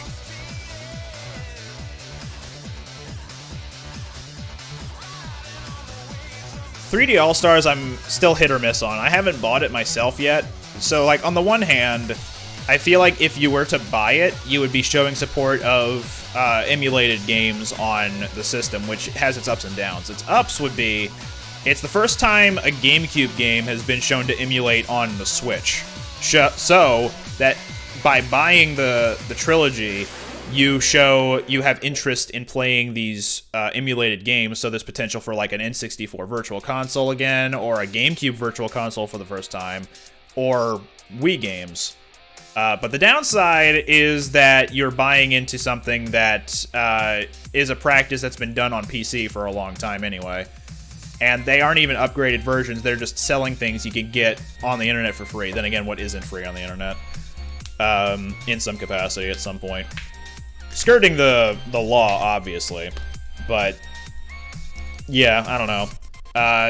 Nintendo is making a quick buck off of something that people have been able to effortlessly do for a long time.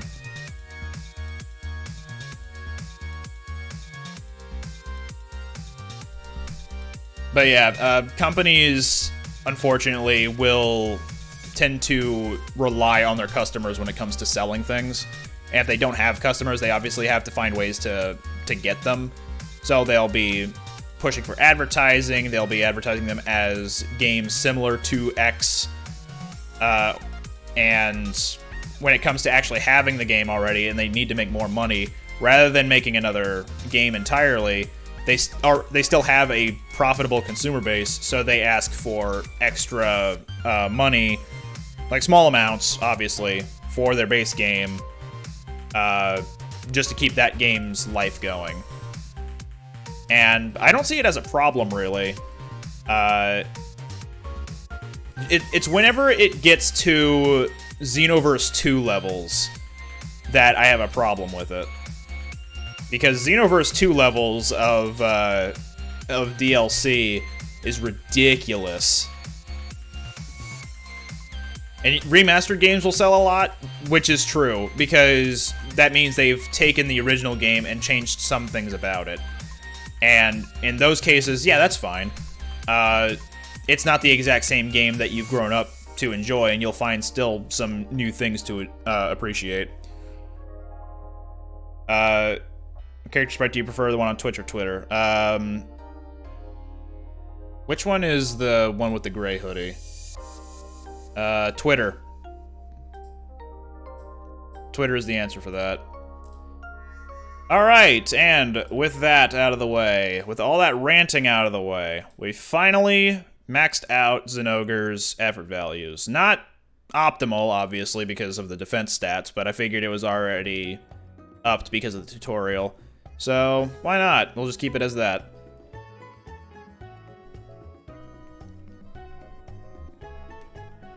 Can you talk about how PS2 and 3 games are $100 on PlayStation Store? Jesus. Paying a lot for that nostalgia. Alright, well. Back to the video game.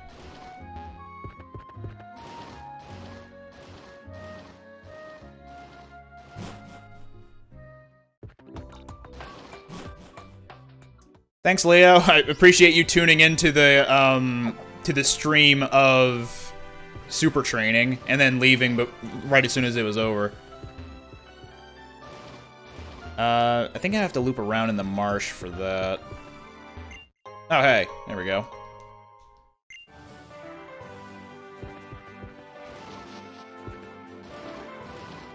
And then what was down here? Hopping.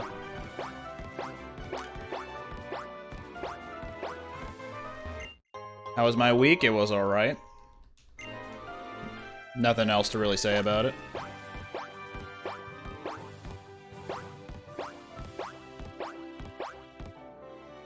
Hey, so I have a powerful Heliolisk now.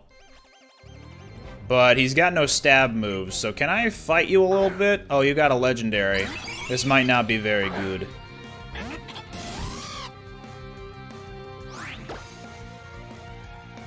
What's my hidden power? Well, it's not super effective against psychic types. Also, this is going to hurt a lot because I didn't invest anything into special defense. Then again, Azelf could just be a really bad legendary, so what do I know?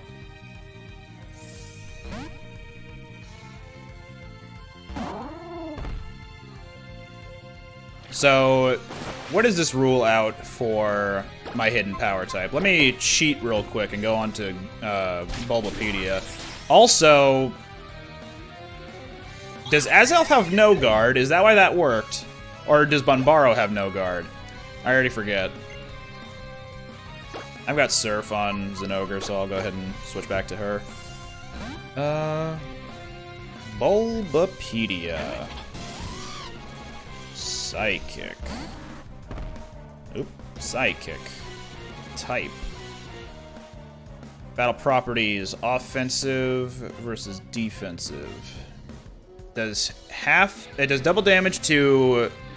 Oh no, defensive, excuse me. Fighting, Psychic, Bug, Dark, and Ghost can all be ruled out as potentials for hidden power. And I don't think... Okay, so Fighting is the only one of those types that Piloswine would take any extra damage or fewer damage, less damage from. So let's find out. It's not electric, and it's neutral to Piloswine. Oh, nope, it's neutral to ice, just outright.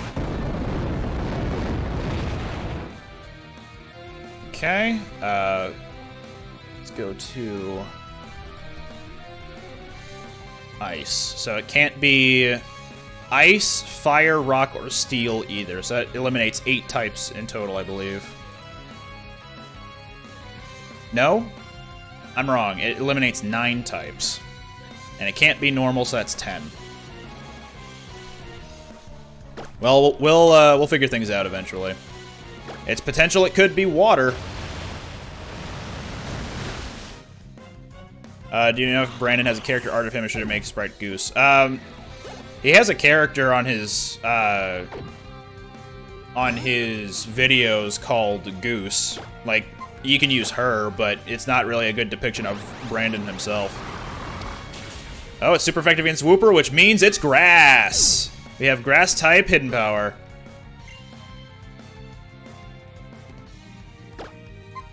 I'll keep fighting.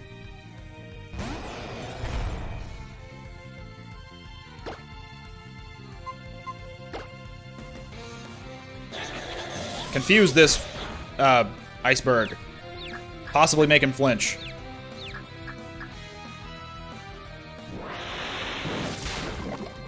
Alvich. Imagine Brandon has a beard. I don't know. I haven't seen him in a long time, so it's possible. Oh, no. I can see the hill behind me.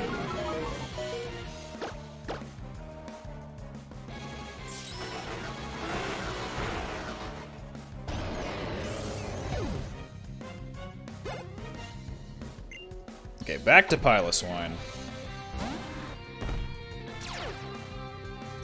He came out with Snow Warning! Puns.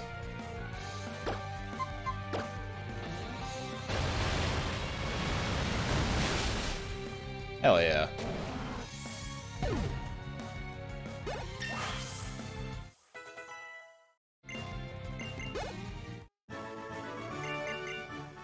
I don't have a heart scale, do I?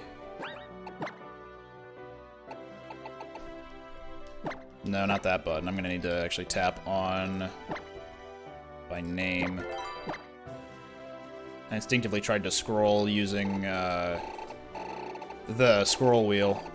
I do not have a heart scale. Bummer.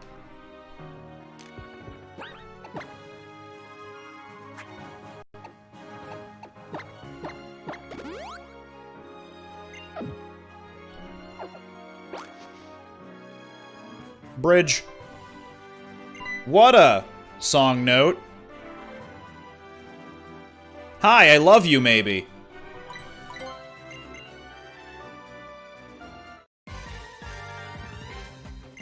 Scribe.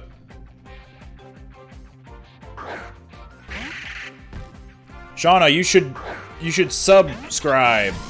Please subscribe. Sorry, that's a running joke. All right, extrasensory go. Oh, damn. Okay.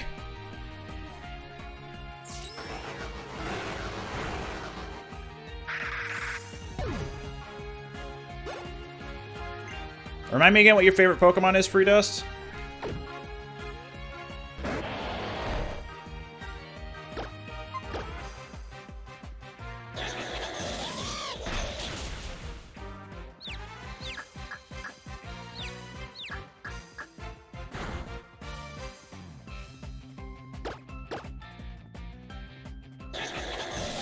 I'm known for nothing if not my dad jokes. Maybe also Albuquerque, but I have a lot of dad jokes. Dialga, not a good fit for my current moveset, so, Aura Sphere, I'm guessing.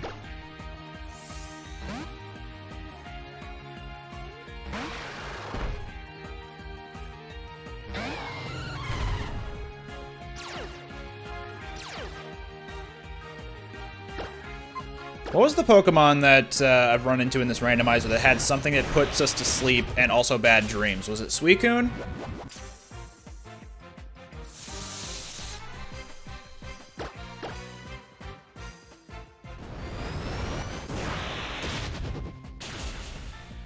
How's everyone doing? I am doing well. How about everybody else? Just passing that off to anyone else other than me. Dust, you missed the best part of the stream where I super trained my new Heliolisk for about, what, 45 minutes? 40 minutes? So he's got maxed out special attack and speed EVs now. Well, she, but you get it. You're doing alive? That's good.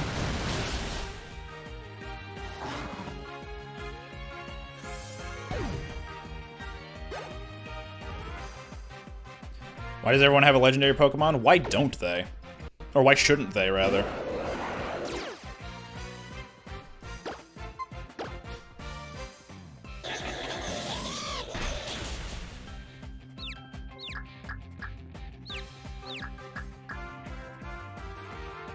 Not my ability.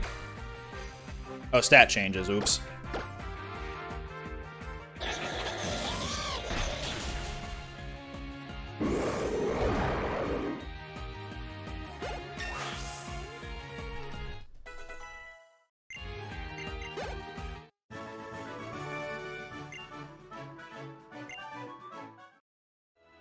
Oh, right. There was a question asked about favorite fairy Pokemon. Forgot to respond to that. Favorite fairy. I don't know if I have one. I kind of like them all equally. Well, like/dislike them all equally. Rachel!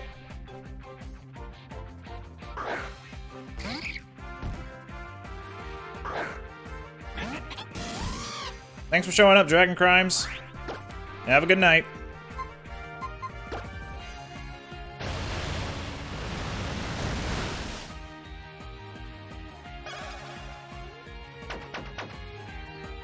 The ghost type.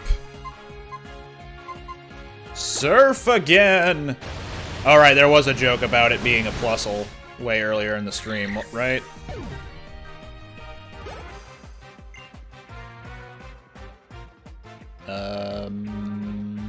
Yes. Yes. Mawile is a decent fairy, yeah.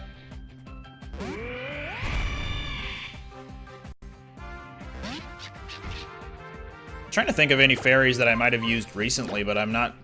there are no lizards that are fairies, so it doesn't really count. And even back in Gen 7, I didn't have anyone I wanted to use.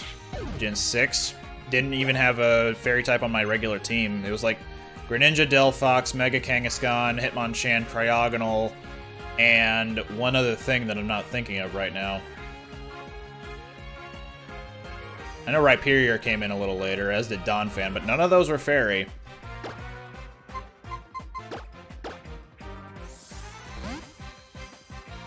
Oh, you know what? Galarian Weezing might be my favorite fairy.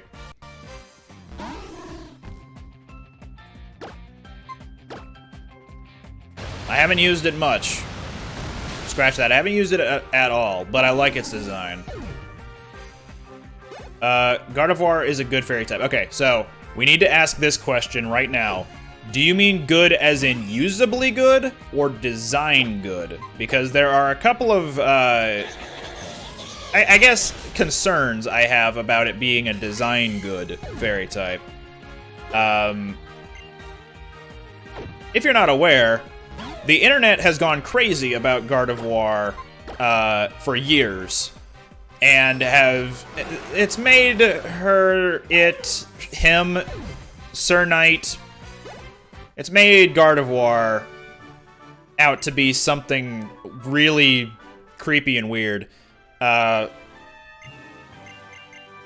Usability, like, it's got some utility, I feel. I use it for Trace, personally.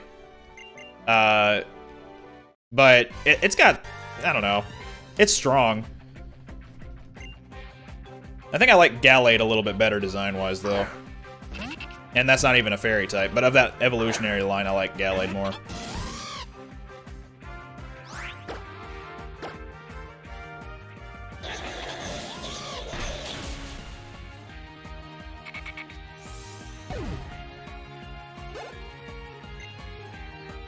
What was my favorite childhood game? Ooh, I played a lot of Game Boy Advance games and GameCube as well. I don't know. I liked Mario and Luigi Superstar Saga pretty consistently, so maybe that one.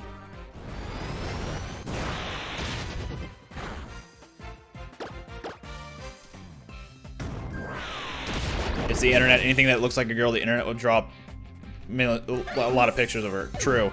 Now, here's a question, and feel free to not answer it, because I'm kind of worried about getting an answer for this. So, we know of the Pokemon that look like females, like, people go crazy for, especially, like, furries, for example. So, Lopunny, Gardevoir, I guess Serena might be one of them, unfortunately. I'm trying to think of another pretty common one that people would lewd, but Salazzle.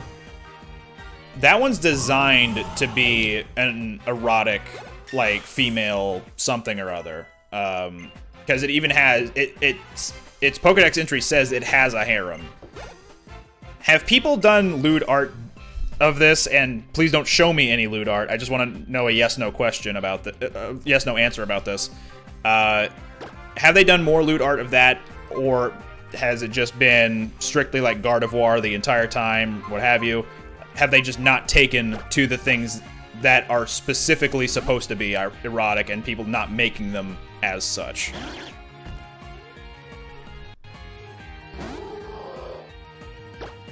Jinx is kind of one of those. Gardevoir is more popular. Well, yeah, Rule 34 states that if it exists, there is porn of it. But I mean, in cases like the designers of the game making something that people have been doing for years, but put this into a different Pokemon, do they just not pay attention to that Pokemon and instead go for the things that have been going for years?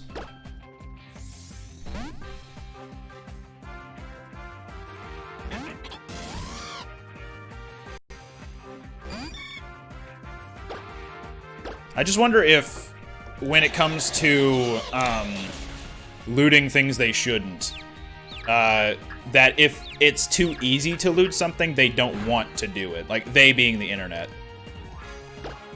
They want to, I guess, project a story onto something that may not have a story, or that's ambiguous. That's why Gardevoir, I feel, that's why Gardevoir gets targeted a lot for internet creepiness. Because it's kind of vague as to what it is, it just looks human-shaped. And it's all about emotions and stuff. So people can kind of project whatever they want onto that.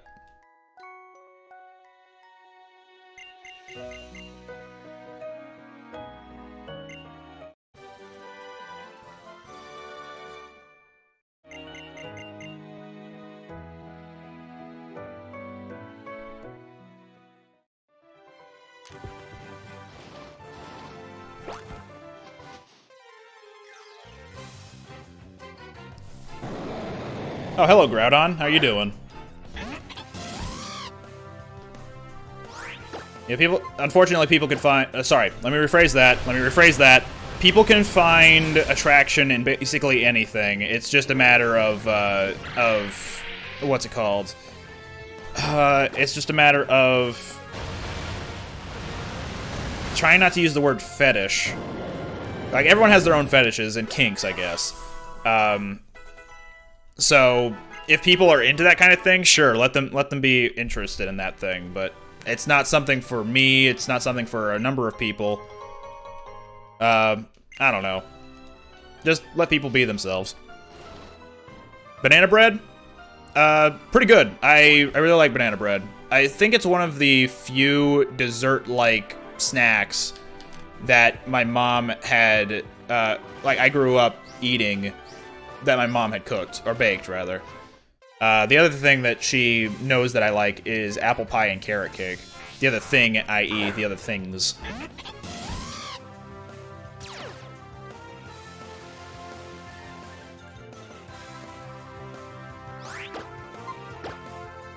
If I had to pick my favorite dessert, I have to think about that, because apple pie is definitely up there for my favorite dessert, but I've also been enjoying peanut butter cookies, and I know it's kind of a taboo thing to say, but oatmeal raisin cookies I actually really like.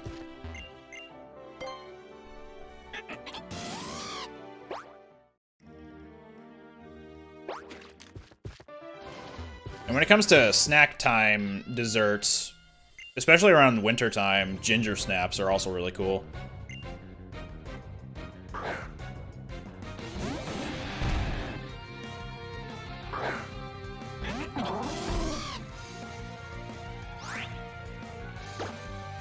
It's not Groundon, it's Groudon.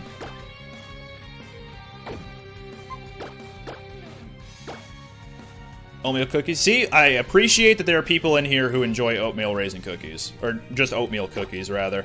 If you don't like raisins, yeah, you do you, that's fine. But I enjoy oatmeal raisin cookies, so that might just be me. Uh-oh. Embor is gonna take me out to the ball game, or just take me out.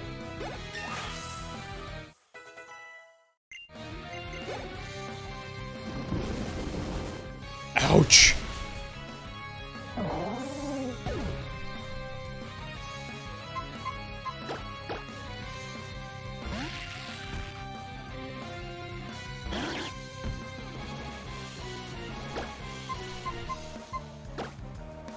Cheesecake? Cheesecake is pretty good.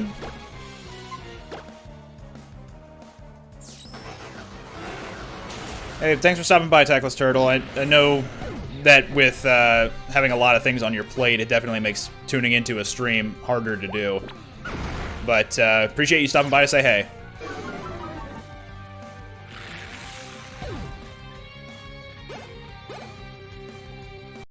Oh, you know, Entei. Sure, let's hope for this to work. Quick Claw, activate, please. Okay, maybe not.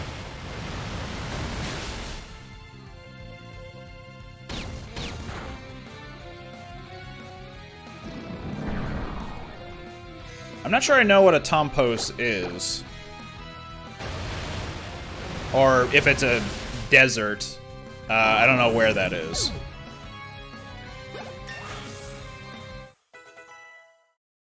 Tiramisu. I don't think I've had too much tiramisu in my life, but I wouldn't put it down.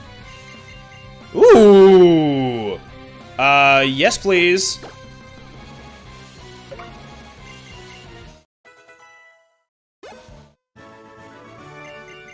Man, now I really want to see Kecleon with a sword.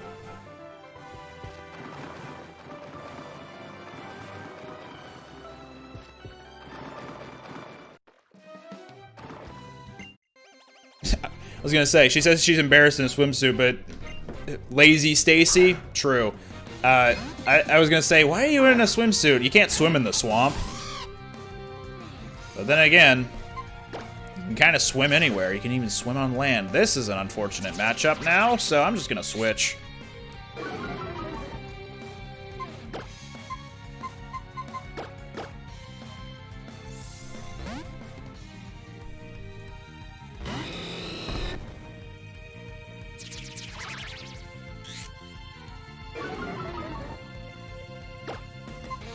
So is it accurate to say that Gen 6 had a lot of very linear routes with extra stuff to explore if you want to? Like, if you go off the beaten path, you'll find a lot of things to explore. I can't remember what the route is called, but it's the one where it leads through the Lost Castle, I think, or the Relic Castle or whatever. And if you go south a little bit more, you get this extra entire route where you can find all the Pumpkaboo. And it was completely optional to go do that.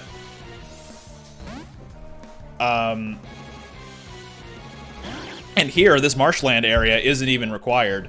So you can just blitz to the next town if you want to.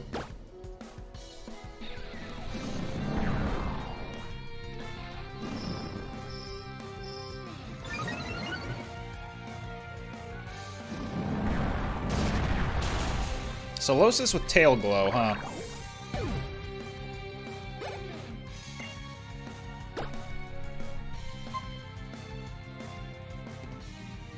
It'd make it very simple for kids, but if you wanted, you could find a lot of different places. That makes sense.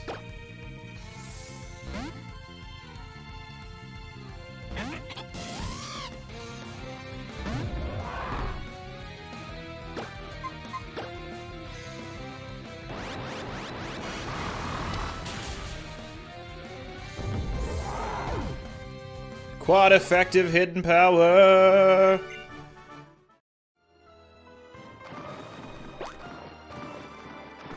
Oh, how weird.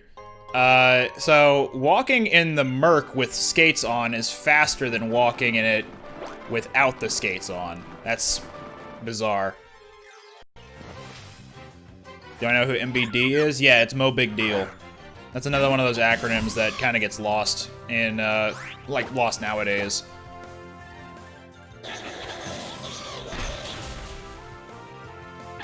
Usually people always talk about NBD, whoever that is, but MBD, that's a different story. And considering his nickname for his close friends is Mo, it's basically their way of saying he's Big League MDB. It's just MBD, Mo Big Deal.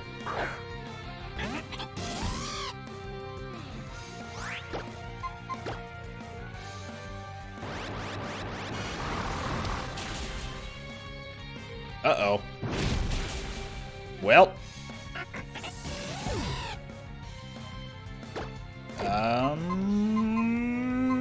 Fast and hits hard.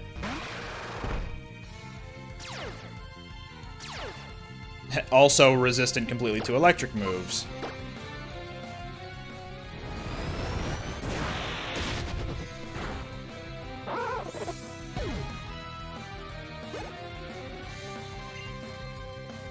My bad dude is also an acceptable acronym. Oh, sorry. Also an acceptable use for the acronym MDB. Or MBD. Yes.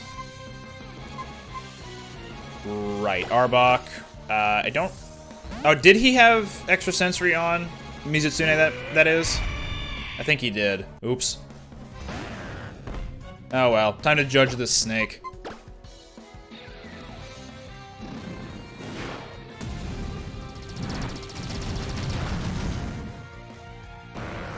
Judgment says that was a snake. Fighting move.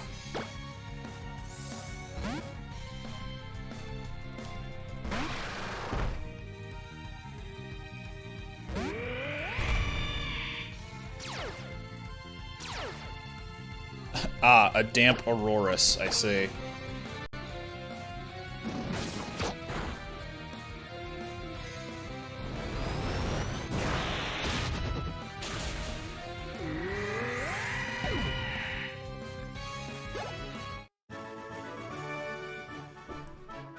So, that's another thing you missed, Free Dust. That acronym is banned because I just don't like that use of the acronym.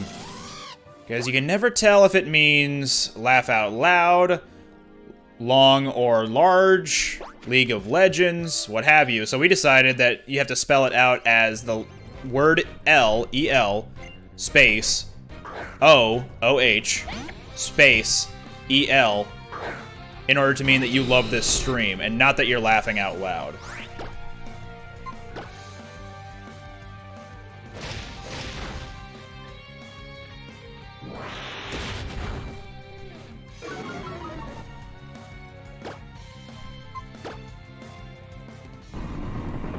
I don't know what the epic soundtrack you use on Kecleon and the Oraz Randomizer for his one move, but it's one of my favorite gags. Are you talking about when a Pokemon uses Inferno, I play the song called Inferno from Promare? Because that's probably my favorite gag I've done in the series. Yep, you got it, Free Dust.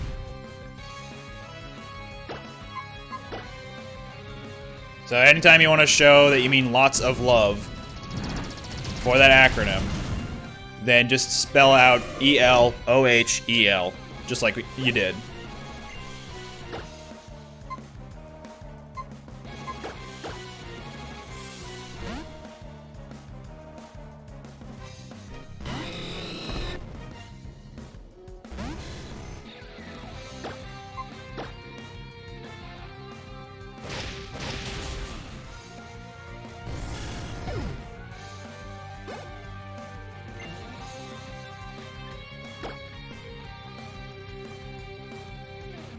Really hard for you to remember what you'll try your best. Don't worry about it. If you just see that LOL caused your message to get blocked, then just try the message again without saying the acronym, and then you should be fine.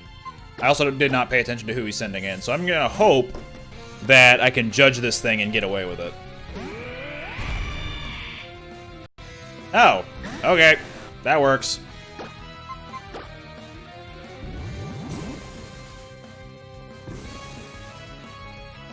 Judgment! You're not intimidating! He breaks down crying.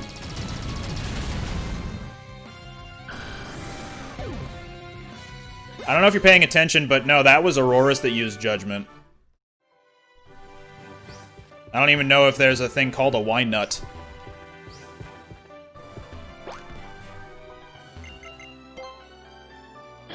Why nut? Why not nut?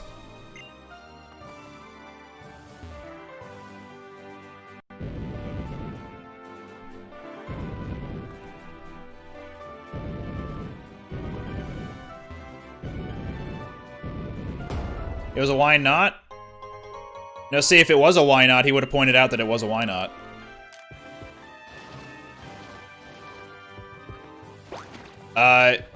It's not spelled like that either.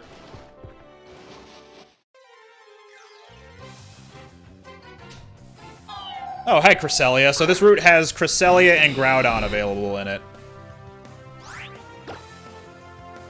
Do I want to stick around and fight this? Not particularly. I remember it being defensive.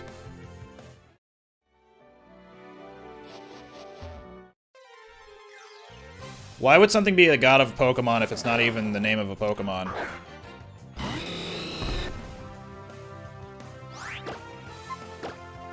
Bulbasaur. Now, does this one have Parental Bond? 420, blaze it.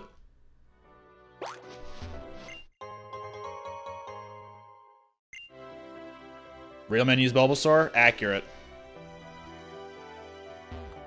And their reason for using Bulbasaur should be that it stole their heart in the Detective Pikachu movie.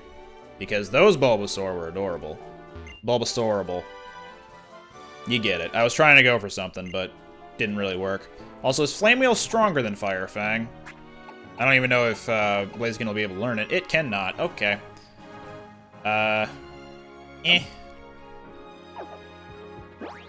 Oh, I had an opportunity to do a stylish jump off of that ramp, but oops.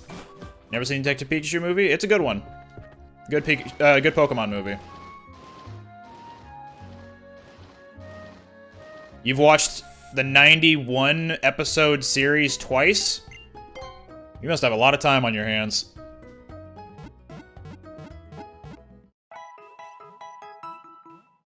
Okay, but it's not spelled that. Did I play the Detective Pikachu game? No, but I know that the movie was based very loosely around the game. But even with that in mind, even though it's basically trying to be the game given movie form, it's still a very good Pokemon movie overall because you get to see so many cool Pokemon in a straight up movie environment. So you get to, like, geek out over everything that you see.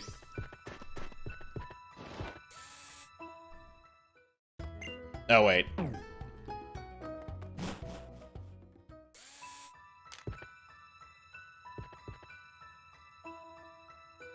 Ah, I see. So that definitely means you have a lot of time on your hands, then.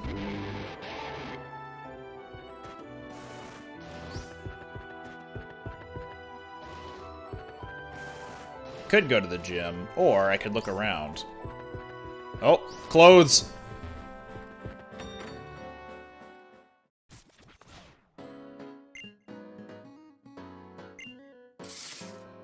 Time to style and profile.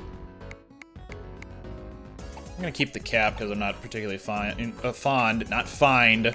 of the other thing. Gotta dress for the cold.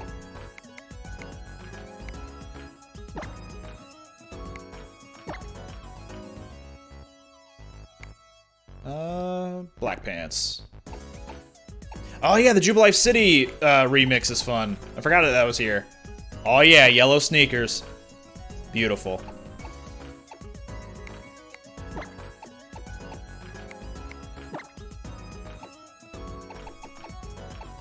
Actually, let me see exactly how the beige chinos look, actually. Okay, that looks a little bit better with the rest of the ensemble. How about the camo cap? It's alright, I guess.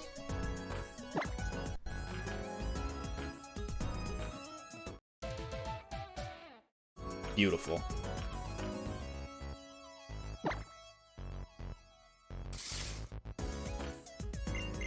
Yes.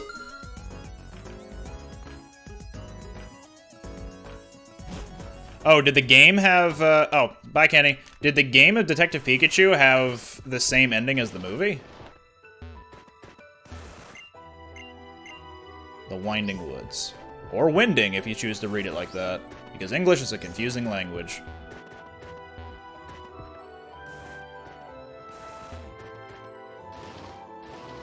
Okay, that's where it is. I'm gonna get the Pokeball over here. Ah, yes, the berry. For fairy super effective moves.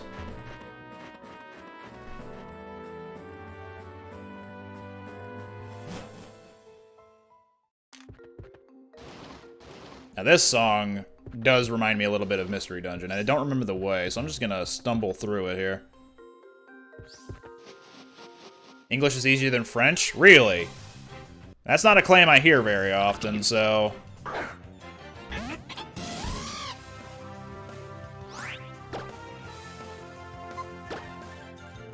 I'd say English is more confusing because it's got a lot of loanwords from other languages, plus it has...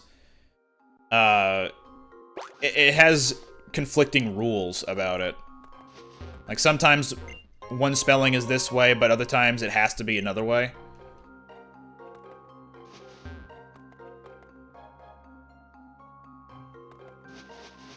I would say if you're getting a second language anyway, English is definitely a harder second language for a lot of people, but this is coming from a native English speaker, so I don't know, maybe my word should not be taken for fact, or gospel, I guess is the word I was going for.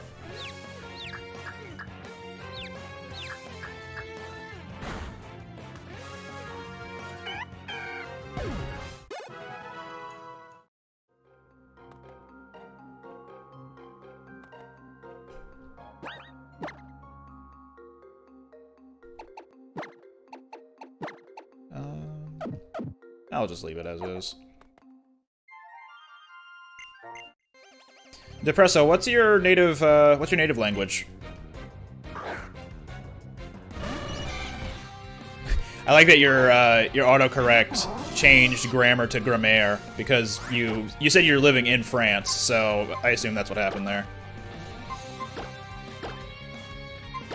But that's an example of French grammaire, I guess.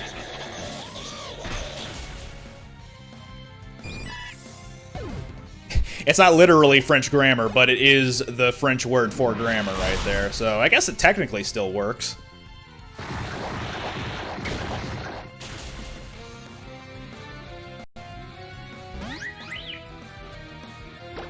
Flinch that flababy.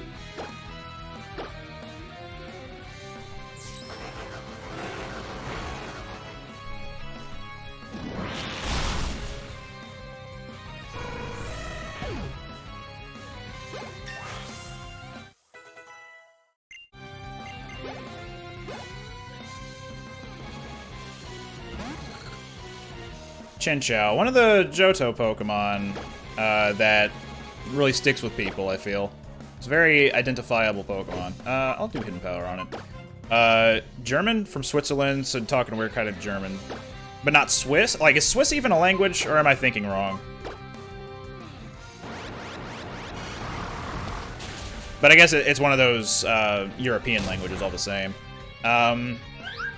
Then I don't know, because I know English is a Germanic language, but isn't Spanish and French also Germanic, or are they Latin? I do not remember, actually. We call that Bergdeutsche. And I probably butchered the pronunciation of such. Officially, it's not its own language. Okay.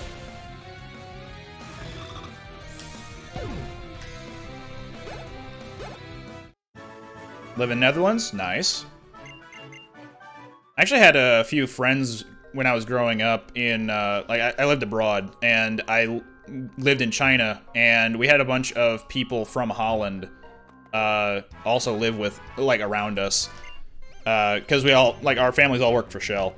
So I got to meet a few Dutch people, and they were all pretty cool.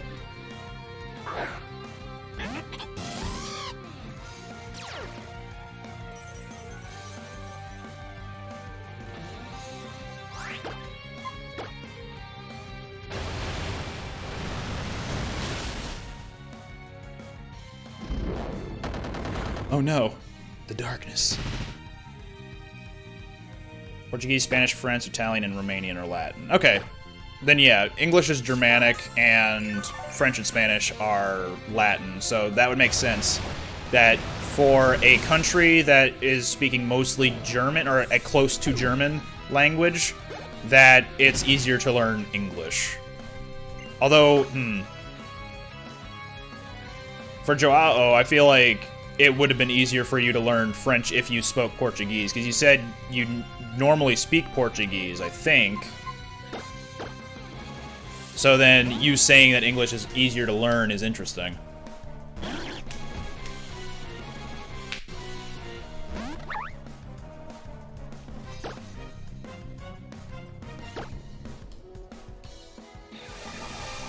How warm is it outside right now in the south? Let's see.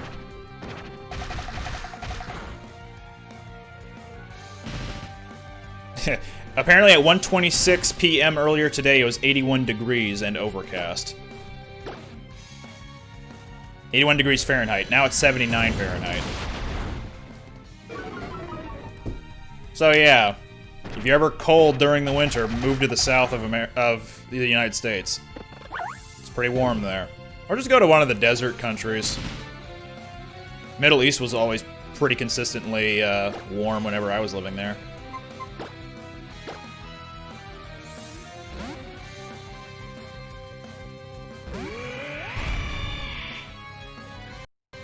Whoa, emulator, calm down.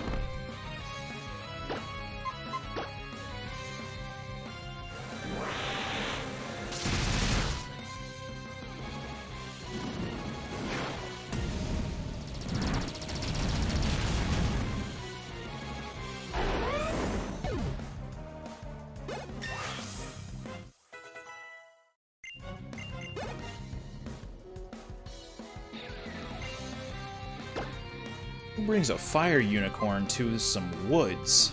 That feels very irresponsible.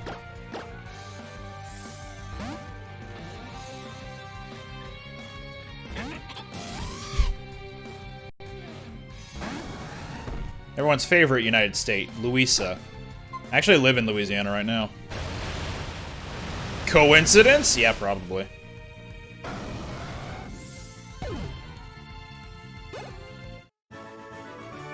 Born in Portugal, moved to France, started learning English since 6. Okay, then yeah.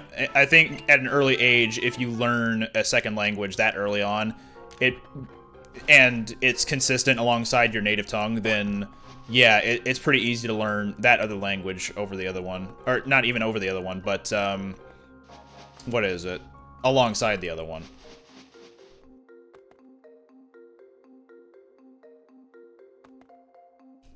Any hidden item around here?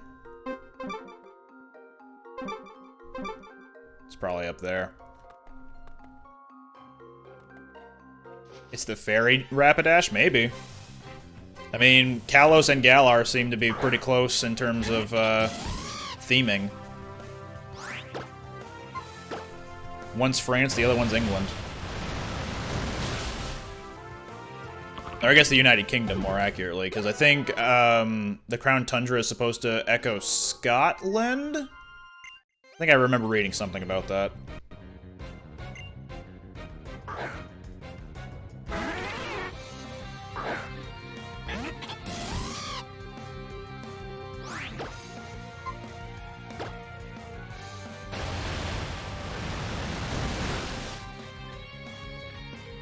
Oh no! I've been locked!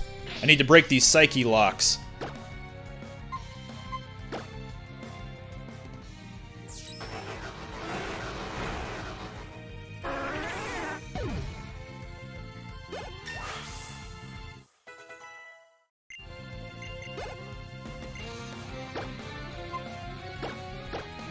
To get around the water-absorbing mirror, just put fire on top of it.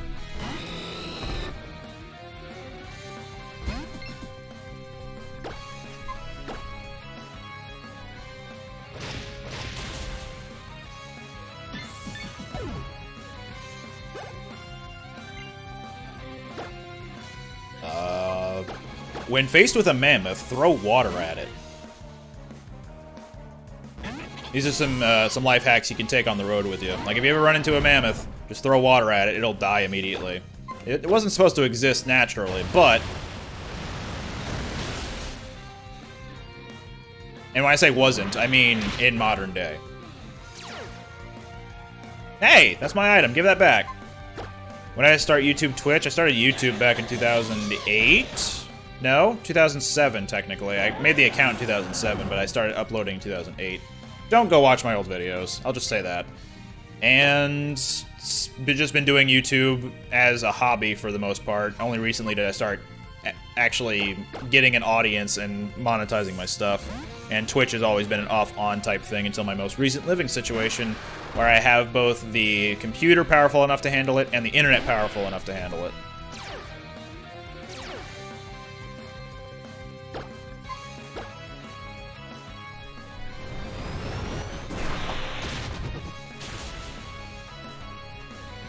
Unless that question wasn't directed at me, in which case, oops, sorry for answering it.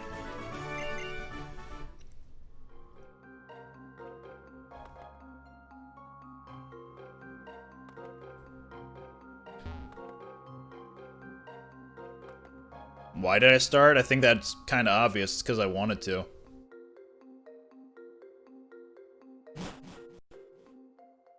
Like, what's someone's favorite hobby? Why did they start doing a hobby? It's because they want to. Just watch your 8-year-old bug only run Gen 2. Are you banned now? Permanently, yeah. You're gonna have to turn in your What a Badge, all the emotes, and gonna need you to write a 10-page apology. And if you can get that to me by tomorrow, I'd appreciate that. Also, don't do any of that. Ah, human! Skedaddle!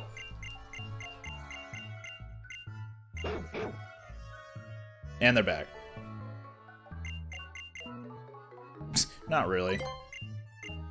Alright, well, I'm gonna go back to the gym. Come fight me if you want. Boof. Thanks, Furfru.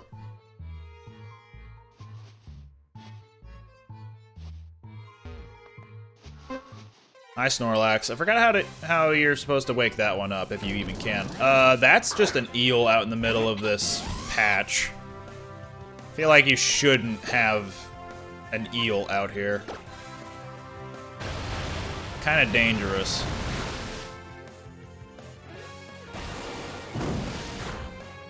Alvich. Will another one take it out? Also, King's Rock has not been flinching anybody.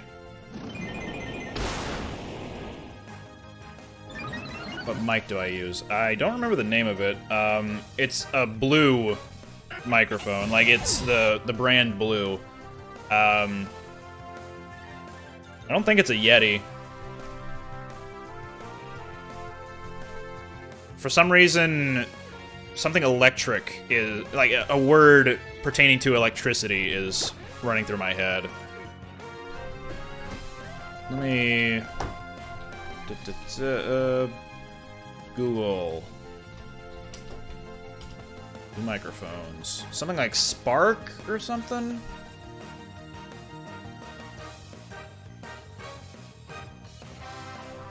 Blackout Spark, that's what it is.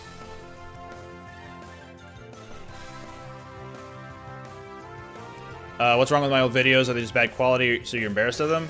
Yes. That is exactly it.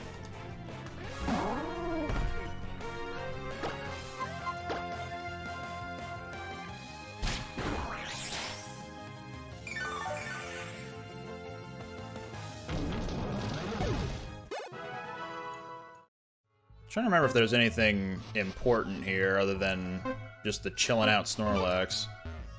A tire! Wait, 2 tires. No, that's just a splash plate.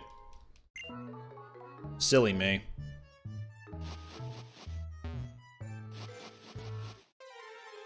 Oh, time to ban.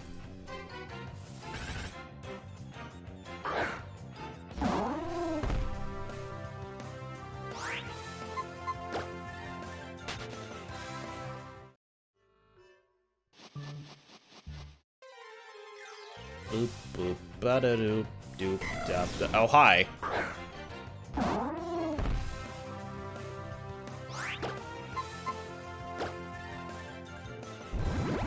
This fight's not going anywhere if he keeps doing that, so,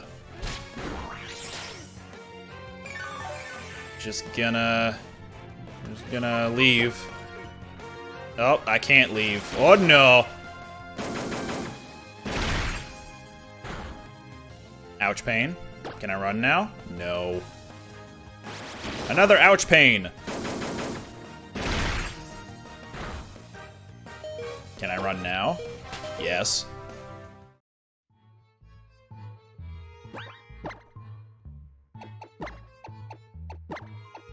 Oops. Believe it or not, some people are desperate enough to try to buy followers.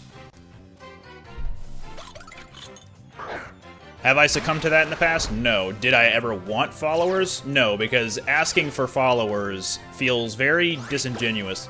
Like, people will follow if they enjoy the content, right? That's a fair assumption to make. So why should I ask for people to enjoy my stuff if they don't actually enjoy my stuff?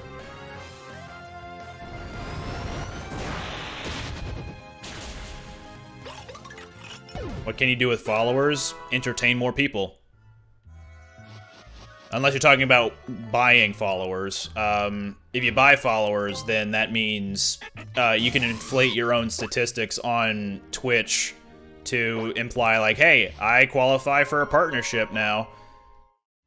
At least I assume. So, I don't know. Have you ever Game Sharked something or action replayed something in old Game Boy or DS games?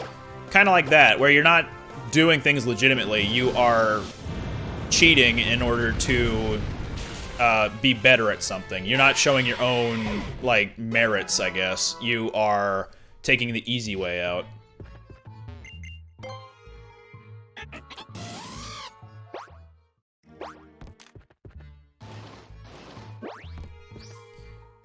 Okay, so what Treeberg Games said there, people actually still say, like, hey, if you like the video, like, comment, subscribe. They say that because, believe it or not, it actually helps with analytics. If you say that, it will remind people who aren't very wary of, like, how to support people. It'll remind them, like, oh, this is what you can do in order to support this content creator.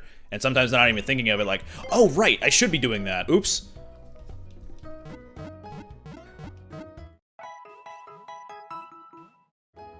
So it may be annoying to the returning audience, but it's still a healthy reminder for other people. I can just buy the fossil for Tyrant or Aerodactyl. I don't remember which ones we've already revived. I feel like we've gotten a couple of jaw fossils already. But I can buy a Stardust for 2,000 and sell it back for 1,000, or I could buy the Pearl String for 15,000, sell for 7,500. It's gonna be a wise investment if I do that.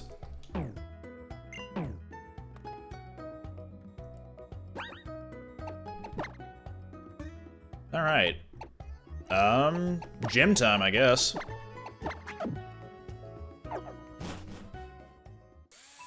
So, what you're admitting here is that you used a cheating device in order to make a challenge way easier. I think that defeats the purpose of it being a challenge, don't you think? Do I have a Discord channel? No, I just have a Discord account and I hang out in Madrai's Discord server, but I don't normally... actually, scratch that. I don't accept friend requests from people I don't know, so... yeah. If you're looking to talk to me, just find me when I'm already talking in Madrai's server. Don't, like... Please just don't message me out of the blue. It annoys me more than anything. That said, there are some people who still message me and quickly get to the point of what question they wanted to ask. It's like a genuine request and stuff, in which case, yeah, that's totally fine. But if you're just there to say, hey, and then that's it, then no, I'm not about that.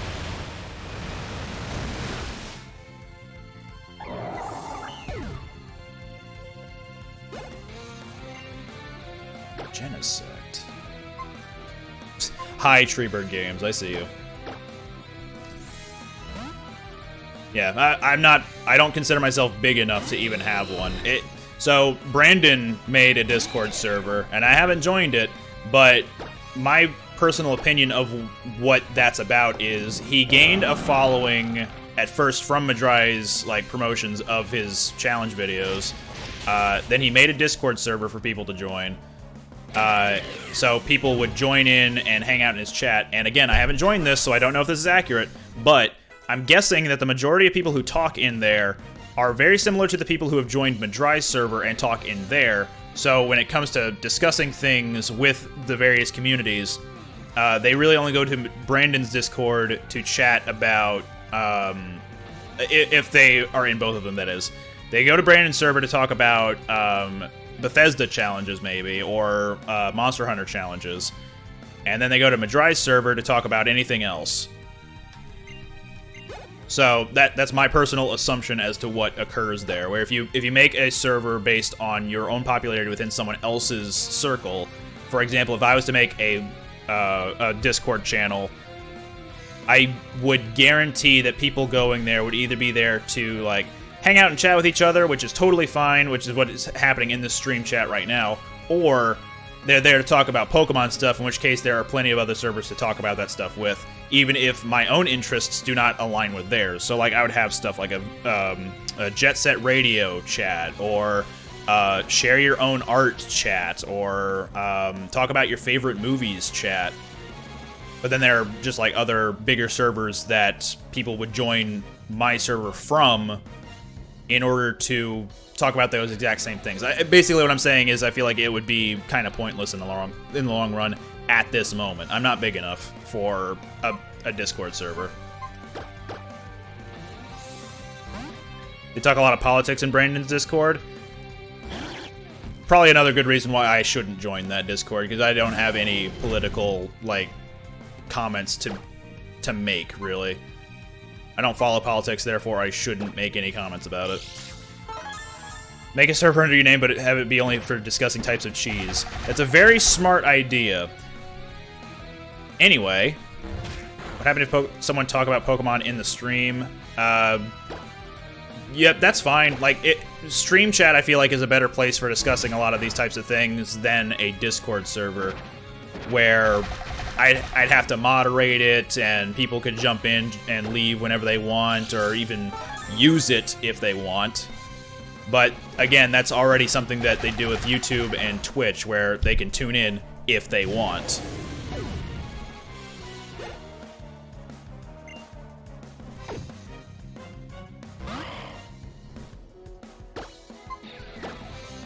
Like, I have another friend, Fury, and no offense to her, she has a Discord server, but every time I, like, click in on it to see what's going on, there isn't a whole lot of activity, because I feel like people are busy doing their own thing, and it's mostly for her friends and community, but when there isn't a whole lot of activity in that server, I figure, well, then maybe they've got other communities to be talking in rather than her own community.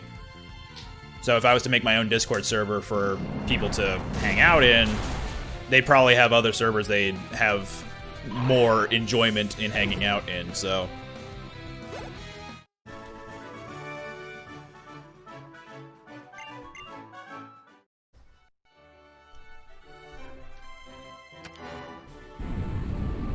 Okay, so I know you meant to say Gigantamax Meowth, like spell it Gigantamax, but I love the idea of Gigantamaw Meowth, because that just implies Meowth has a huge mouth. Like a huge maw. Moth. Instead of Meowth, it's Moth. M-A-W-F-T-H.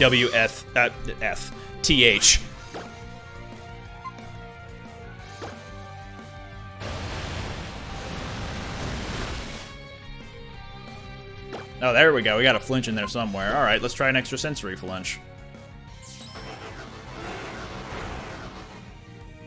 Oh no! Wow, that hurt. Oh no, I'm doomed.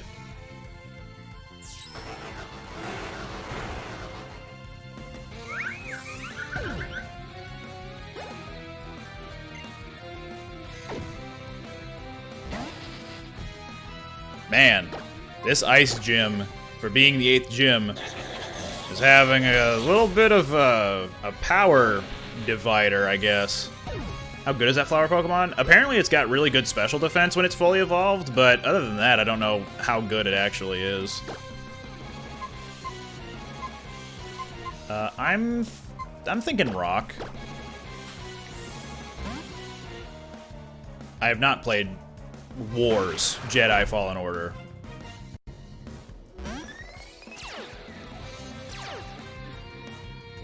Oh boy, extra attack. Yeah, good luck. I'm not using any special moves. Sorry, not special. Status moves.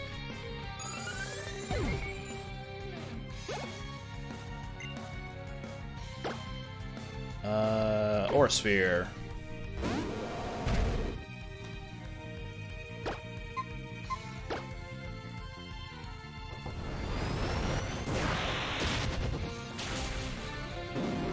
Aim for the circle on its chest. Or stomach, I guess. It's a targeting circle. Think of it like archery.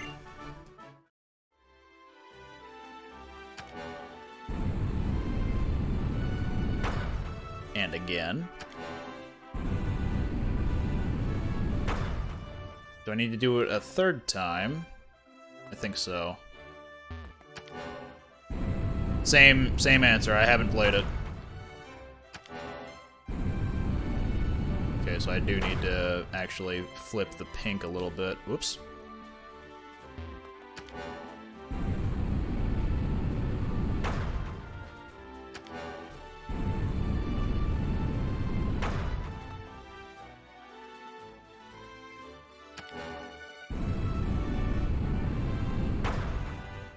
You did have a Discord. What witty name would you name it? What a Discord. I've got a brand, so I should stick with it. I think? Will this work? I hope. Nope, that didn't work.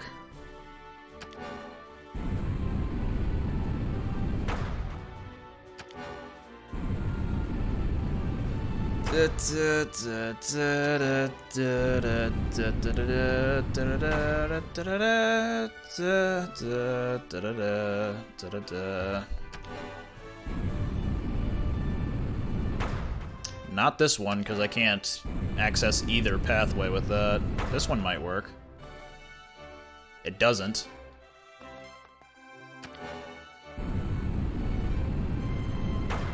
This one should be fun. It doesn't.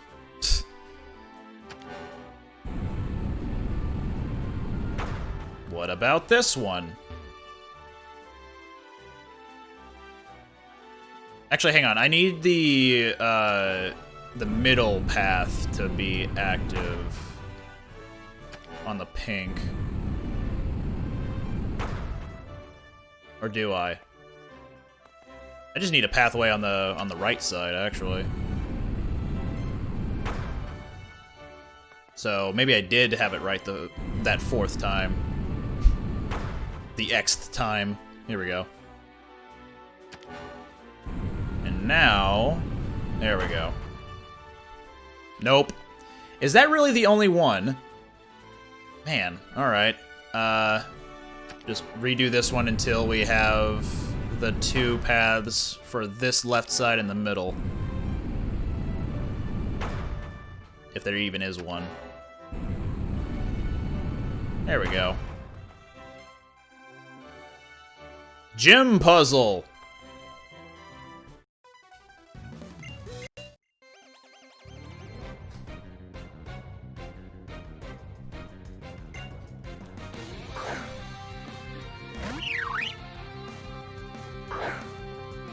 I feel like Unpheasant is one of the Gen 5 Pokemon I wasn't a big fan of.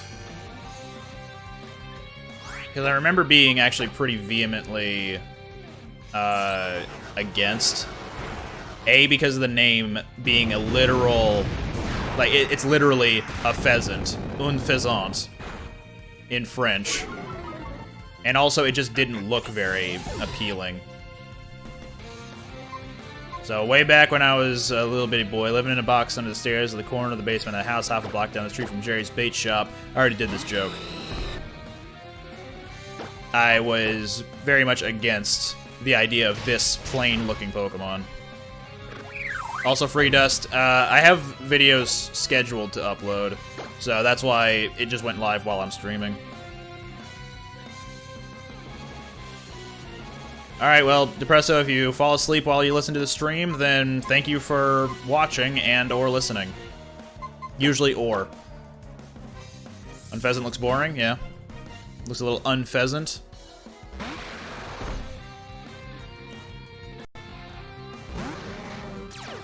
Hey look, it's Smogon.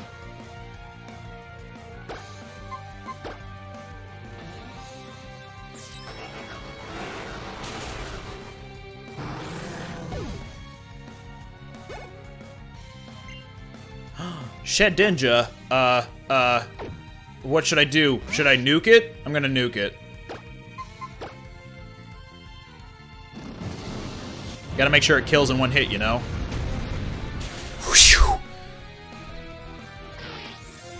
Sweat wiped off of brow. I was in danger if I didn't let that go. I mean, if I did let that go. You get it. Mirror match!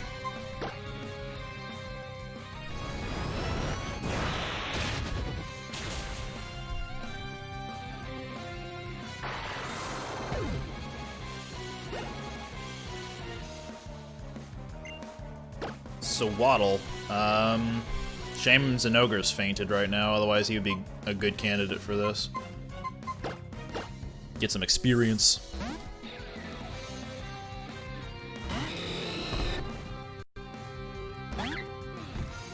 Look at how cute he is. I love him.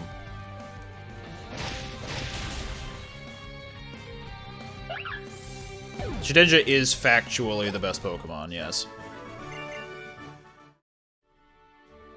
So let me check how much experience Zenogre actually has on him, her. Very close. So my strategy of using a rare candy to revive him is a bit of a pipe dream. I should probably get some more healing items at the store eventually.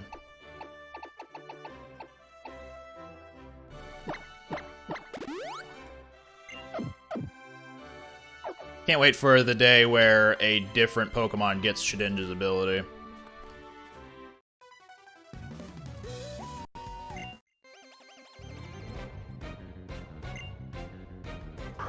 Mallory, call on me. It's the wrong name. Mallory, can you see me? How'd you kill a Spirit Tomb with a Wonder Guard? Fairy moves. Spiritomb and Sableye are weak to Fairy now. For the longest time, they had no weaknesses, but now they do. Now they have Fairy weakness. So I think there currently exists no Pokemon with no weakness.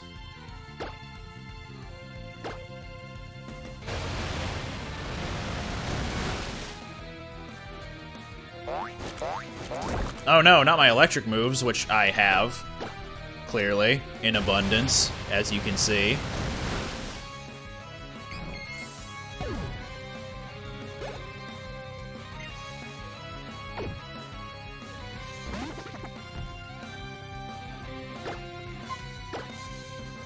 It'd be hard to give Shedinja's ability to other Pokemon. Yeah, probably. It'd just be nice to see another Pokemon with the ability.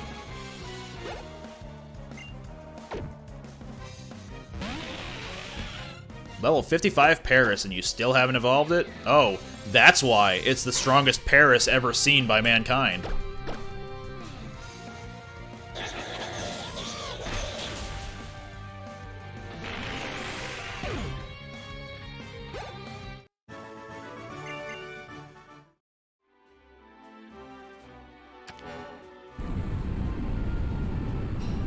I think this is the one I'm looking for.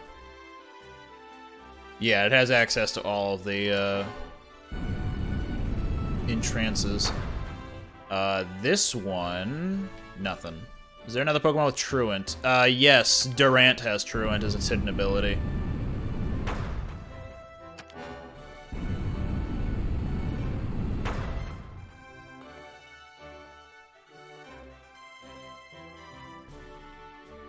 Yo, what's up?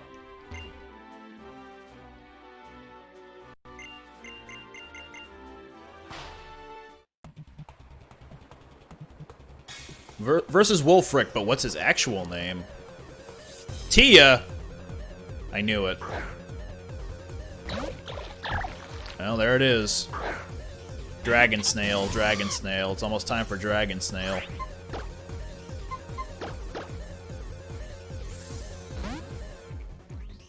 You're probably not wrong, Treebird Games. Okay, so, Durant with Truant is actually not too terrible because it has the move called Entrainment. And if you don't know, Entrainment will change the opponent's ability to match the user's ability. So, I think a common practice for people with Durant to do is turn 1, use Entrainment to give the opposing Pokemon Truant, and at that point, the next turn, the opponent's Pokemon would get Truant and would be unable to move. So, then you're free to, like, if you take a hit during that first turn, then you can switch out to something, have them be unable to move, and then have your next Pokemon coming in get a revenge kill on whoever is currently Truant, because the trainer can't do anything with it. Is this the What-A-Geek? Yeah, it's supposed to be like a trademark as well, and a copyright, and an all rights reserved, and an Esquire somewhere. But yeah, you got it. It's the What-A-Geek.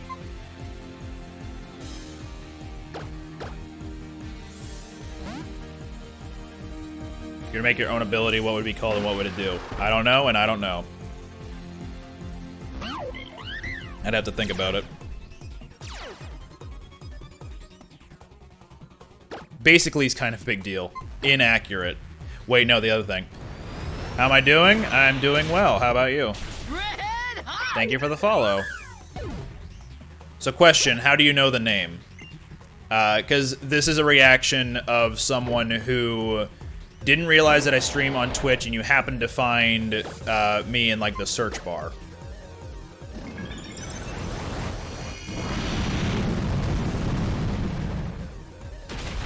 Right, I wasn't paying attention. Did he explode? He exploded.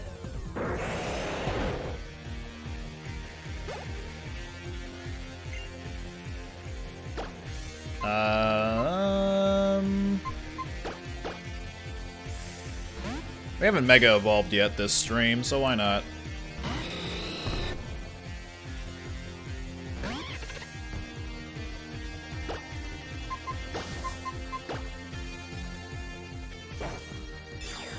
Get rid of Pompadour Monkey. Bunch of my recommended list. Heard your name a few times from other content creators. Oh, nice. Well, thank you. Thank you for tuning in.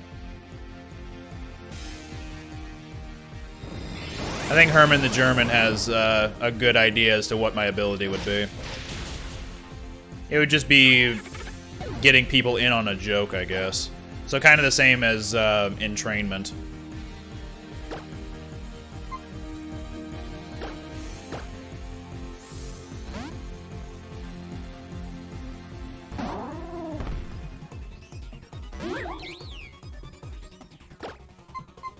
Alright, and his ace in the hole being a level 59 Munna. Well, that was anticlimactic.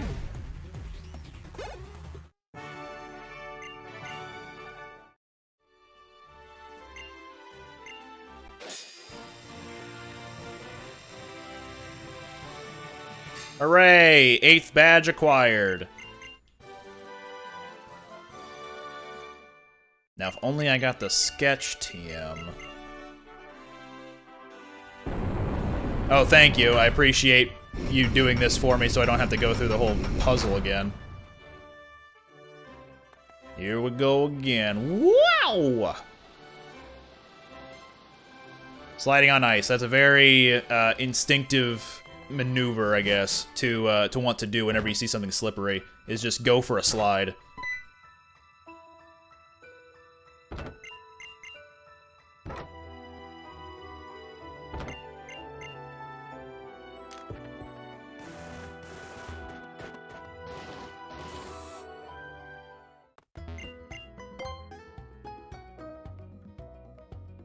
Remember when you were little, you thought Rattata and Raticate were only good because of Super Fang? I mean, They have some utility nowadays, I think. Like, they have more versatility, I guess. Not utility, but versatility. And I think Super Fang is still part of their saving grace for actual usability. But I'm not sure what else they're really good at doing. They're decently fast and decently strong attack-wise, but they're very frail as well. I guess they could use Sucker Punch to throw people off, but I don't really know what else. Also, is this the route that we could have been here? We've been here before, right at the beginning, with low-level Pokemon, or is this just the other end of that route where there are actually strong Pokemon? General move pool variety, yeah, typical normal stuff. Horde encounter equates to. Wow, a horde of what appeared? I think there's a lot of things here. Ah, I see we've got Skitty, Sandslash, Woobat, Delcatty, and whatever names are underneath them. Hey, thank you for the follow.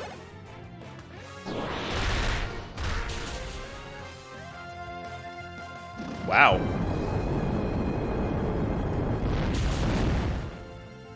I don't think I understand the magnitude of the situation. All right, and that's the end of that joke.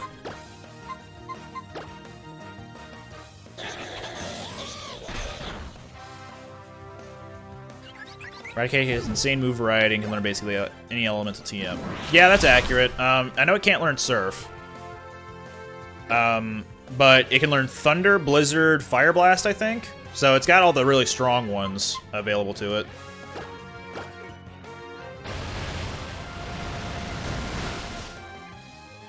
Yeah, Emulator doesn't like horde battles at all. I know even in the non-randomizer stuff on Madrai's channel, we also saw evidence of horde battles having text and little gender indicators be glitched out. Seen you and MDB do randomizer on YouTube and adored them. Helped entertain me during rough times. Randomly clicked on the X category, saw you, and was like, wait, I know you. Oh, thank you. Actually, someone else just showed up earlier to do the exact same thing, Dr. Phantasmal, so... That's a neat coincidence.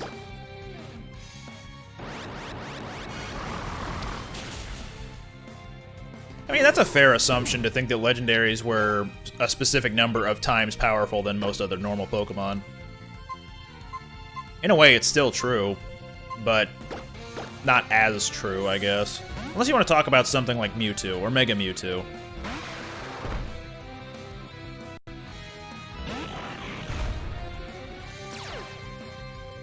But if we're talking about Registeel, he's at least 2 times as strong as a normal Pokemon. Red hot! Fake Mr. Biscuit, thank you for the follow.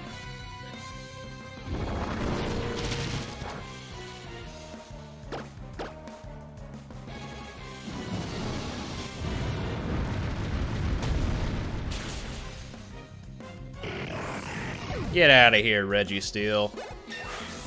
You're 2 gens too early. Sorry, 2 gens and 2 DLCs too early to be showing up again. Not counting Omega Ruby Alpha Sapphire, obviously. I don't have any ground moves. Chameleos, then. Is anything from Gen 7, 8-beat, and Mega Rayquaza in stat totals? I guess Ultra Necrozma. I think that's currently still like the strongest thing. Ultra Necrozma.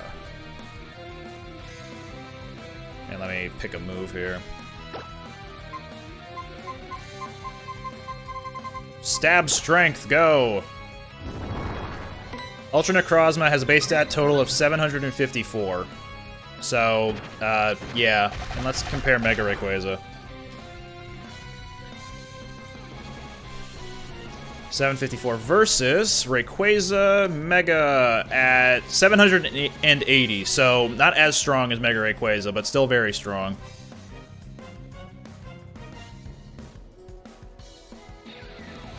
Alright, I know you say you're gonna lurk, but thanks for talking. Thanks for chatting, I guess. Ow. equipped by a zebra.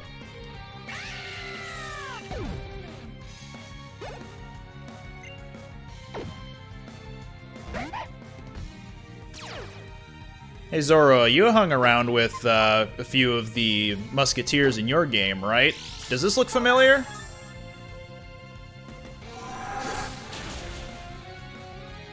Does it feel familiar?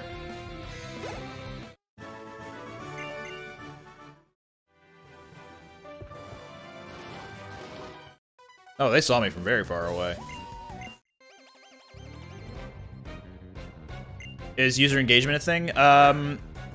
When it comes to tracking path to partner, which is the next step up from affiliate, no, I don't think so. But the thing they do track is how many followers you get, how many subscribers you get, and how many or how often you've streamed. Actually, maybe not subscribers. Hang on, let me go check my mail about my recent data for my stream last time. Stream summary. Path to partner, there are 3 requirements. You have to stream for 25 hours within a certain period of time, stream on 12 different days within that month-long period of time, and you have to have an average of 75 viewers. So right now, I'm nowhere close to getting the partner. But average views, that's really the only thing they care about in regards to statistics.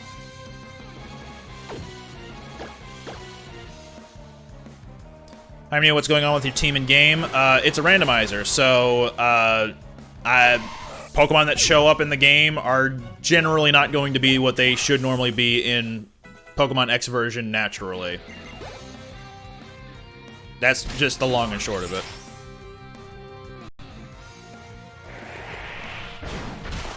Wow, a stab missed ball, huh? Is it a randomizer? Yes.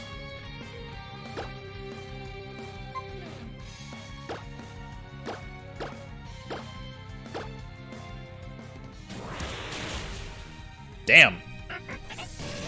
You don't give out so many partners a year as well? Oh, that's interesting. I didn't know that part. But even so, I don't meet the requirements. So, that's not going to be happening anytime soon, I don't think.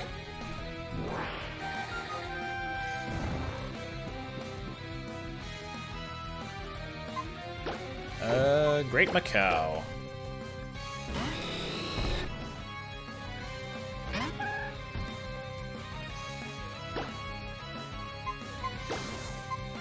I mean, I could Volt Tackle the bird. And that's the end of that thought. Thank you for the follow.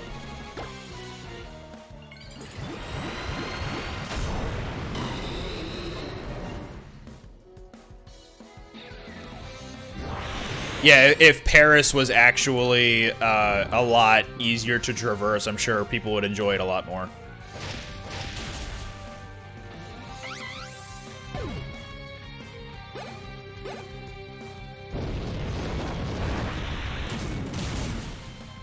It's very silly seeing a Fire Blast come out of that Songbird. But what's even sillier is Volt Tackling the same Songbird.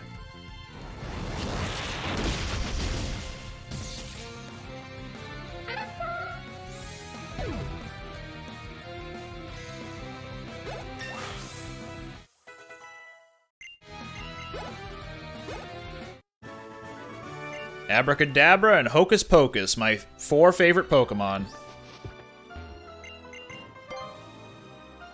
Did I ever go to Paris? I did. I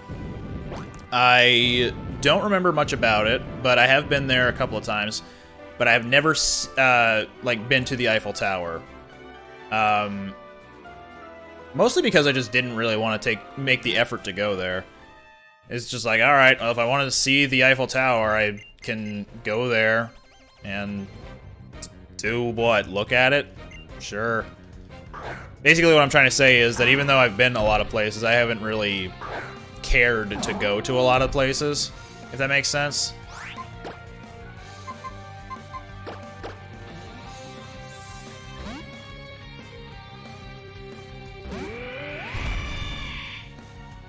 Oh no, Brave Bird the Turtle. Brave Turtle, here he goes, he's flying at me. Oh, that was really brave of him. Let's give him a round of applause. Judgment. That was really brave of you. He's too embarrassed. He had to faint.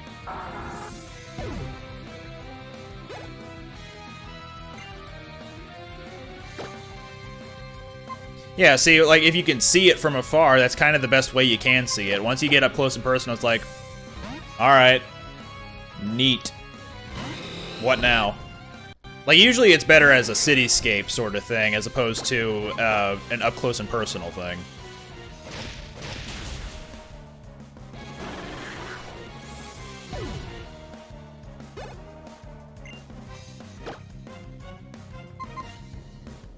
Yeah. Ooh, look, metal. Wow. It's all tall.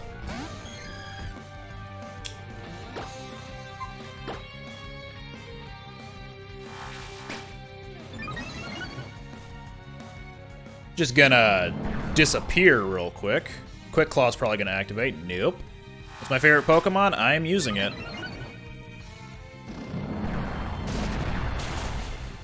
He's right there. He just disappeared.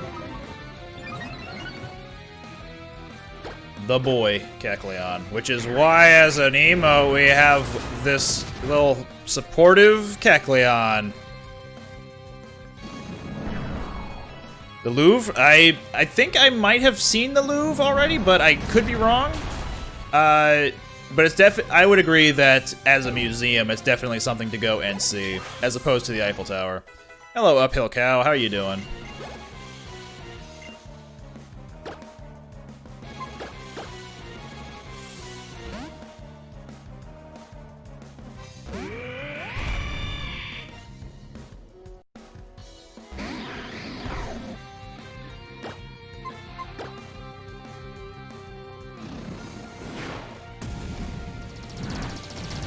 Glad someone likes Kecleon, because I feel like I'm the only one in the world sometimes who does.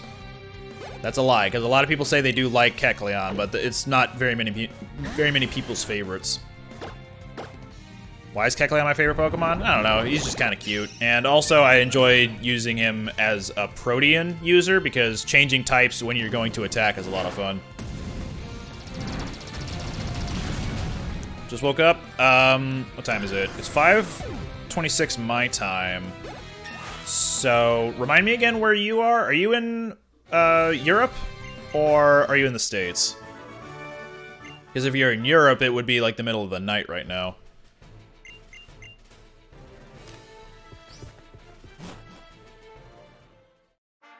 Vikavolt, pretty good. Hey, you have access to the super cool Kecleon emote, Uphill Cow, if you want to flaunt that real quick.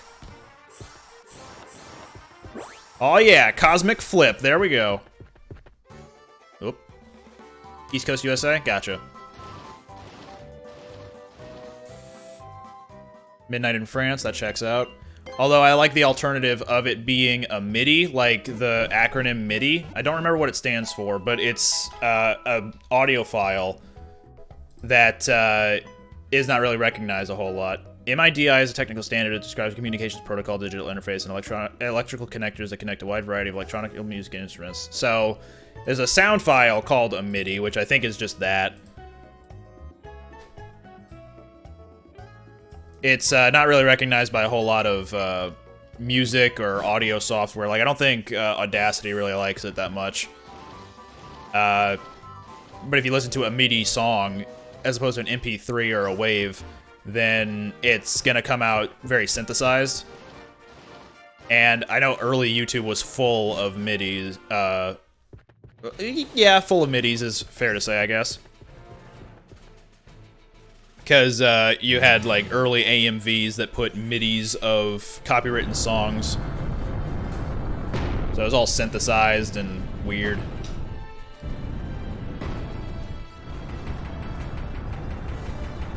MIDI's like old 8-bit stuff. Not exclusively, but kind of. It's a different audio file, and where instruments do not exist in whatever you're playing it in, then it just comes out with synthesized stuff. But if you plug it into, like, I want to say GarageBand or something, you could set the different tracks to be different instruments. I do use Audacity, but very casually, so I could be entirely wrong about Audacity not liking MIDIs.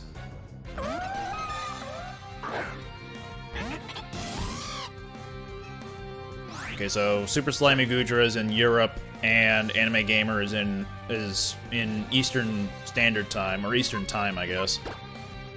Can't remember if, what's it called? Daylight Savings happened just now, or it just ended now. Either way, it's Eastern Time where he is. All a MIDI file is basically notes and tracks, and instruments are provided by whatever plays it. A very accurate way of describing what a MIDI file is. I was not doing that explanation justice.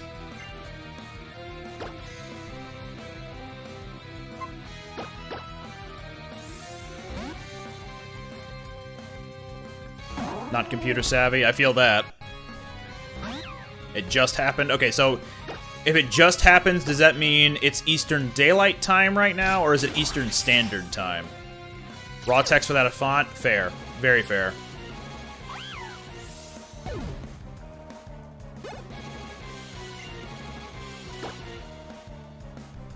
Yeah, I know it just happened, but I couldn't remember if what we're currently in now is Eastern Standard, or sorry, Standard Time or Daylight Time.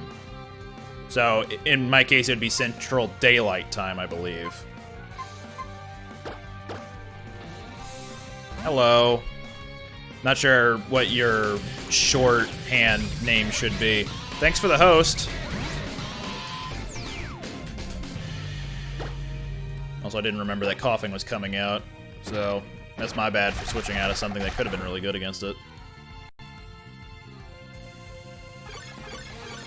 But alternatively, I could be really fast now. Oh, okay, he's actually slower than me.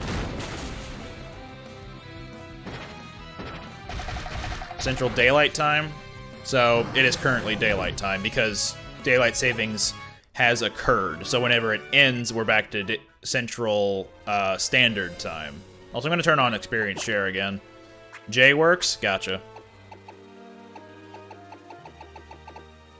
Experience Share.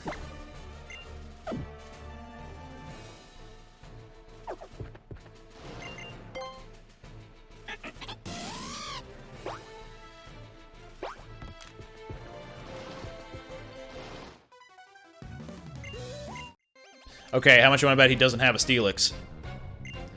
Playing Pokemon, maintaining multiple conversations at once, nailing it all my life as a stream. What a boss. Let me quickly do a joke. There we go. I did a joke.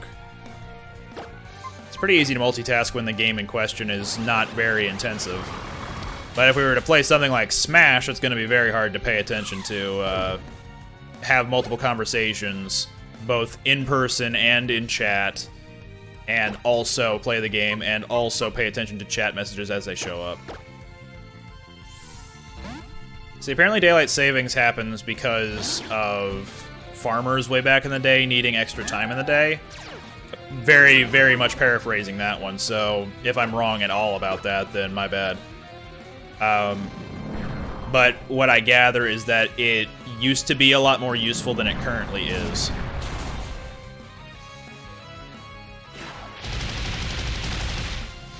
He showed me his mask. X and Y have always been easy games. Yeah. Yep, now you know. EDT stands for Eastern Daylight Time, and the other one's Eastern Standard Time. It's my Smash main, Pokemon Trainer.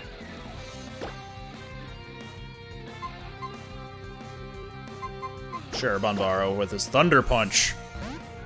And again, I pose the question, what is he punching with? Is it his hoof, or is it his face, or is it his antlers?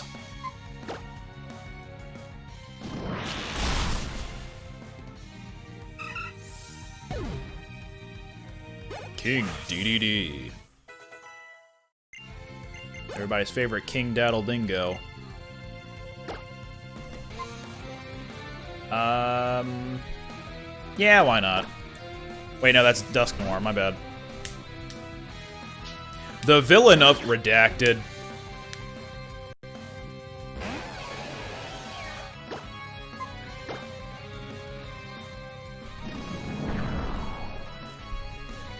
Stands on hind legs and decks them with a hoof. Okay. Antlers. Okay. Punch with your face is technically a head bump. Well, he also knows headbutt. So maybe he just electrically charges his headbutt, and that's how it's a Thunder Punch. Oh, it's... Oh, okay. A lot of Pokemon with Illusion. Although, so far, they're just one stage... Or, sorry, early stage Pokemon, so their abilities would change upon evolution. I'm actually the killer from Persona 4. Oh, no. I'm that guy who I'm supposed to not know is the killer, but I spoiled myself accidentally on who it actually is.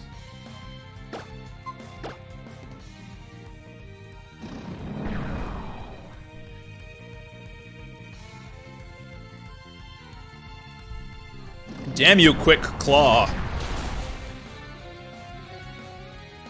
It's okay. Fusion Flare is special. We're in the rain. I'm a very specially defensive Pokemans. Oh no. Now we're in trouble. Oh wait, Quick Claw wouldn't have mattered because I'm already faster than Dusknoir. Okay.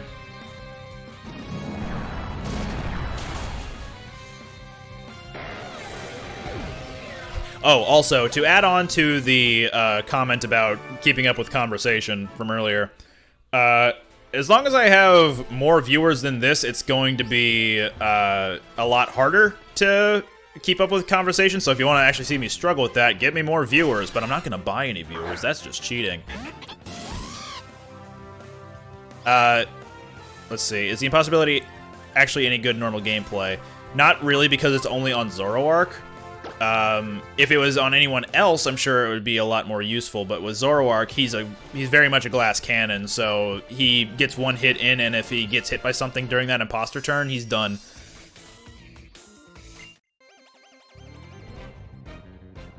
Kecleon goes behind them and licks them with a creep. I think that's time for the emote here.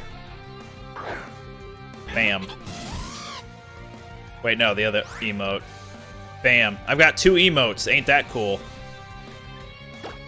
Let's see. Extrasensory.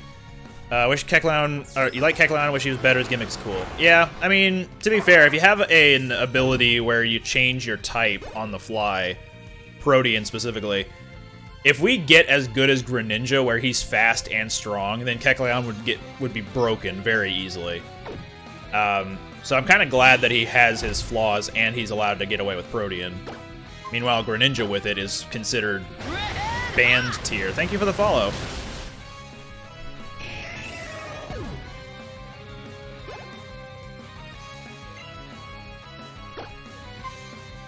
I'm gonna sap the life out of this being of knowledge.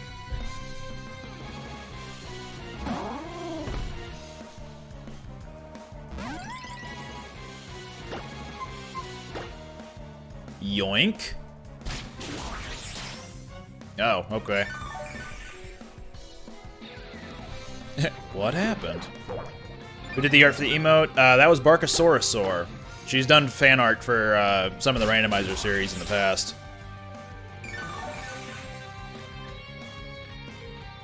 Her art is pretty damn cool. And she's pretty damn cool. She actually joined in on Splatoon 2 last time I streamed it. Oh, thanks for stopping in, Anime Gamer 134. Shoutouts to anime and gaming with anime.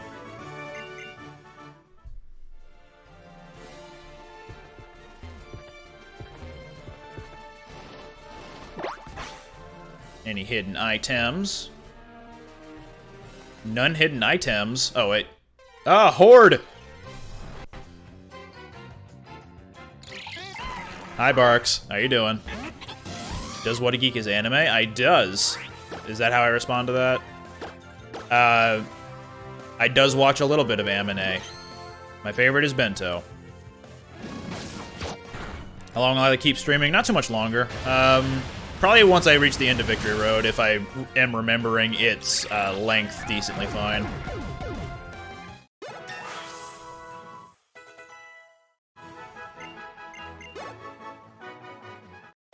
Cinderace is basically Greninja without Greninja being in Sword and Shield. That's accurate, yeah, because of, what's it called? Don't tell me, Libero. I have actually not ventured into the world of playing Sword and Shield online much, so I haven't seen Libero, Cinderace used much at all. I've only heard stories. But then again, the person I've heard stories about it from, he likes to exaggerate a lot of things, so I don't actually know how good specifically it is.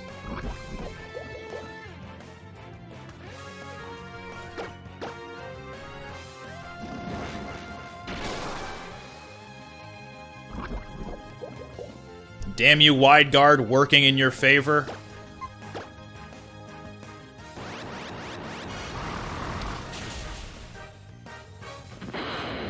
Fare thee well, street sharks, you will be missed.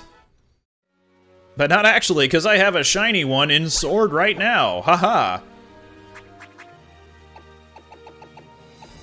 Although his name in that one is Repair. Oh right, I bought a lot of Sacred Ashes because they were dirt cheap. Forgot about that. Do I even have? I do. Glad I can answer my own question. You're welcome. Thank you. I'm guessing the hidden item was down to the right. Alright. Oh, backpack. Libero got banned in singles. Wow.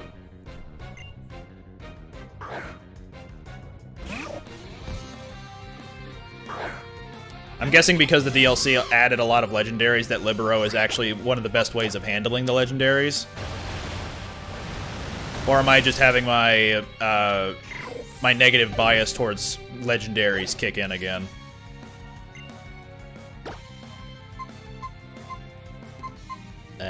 Sure, powered. Well, no, actually, Larenoth with Ice-type Judgment should be fine.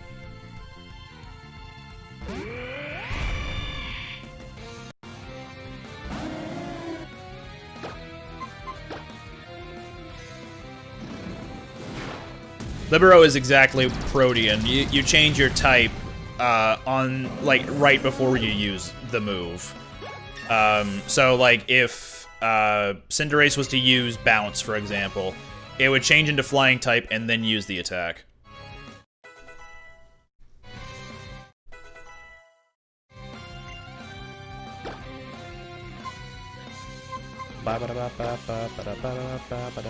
Okay, so everything is allowed so they can see where it is power-wise. That's fair. Just making a judgment based off of that. Nothing personnel, whatever you are.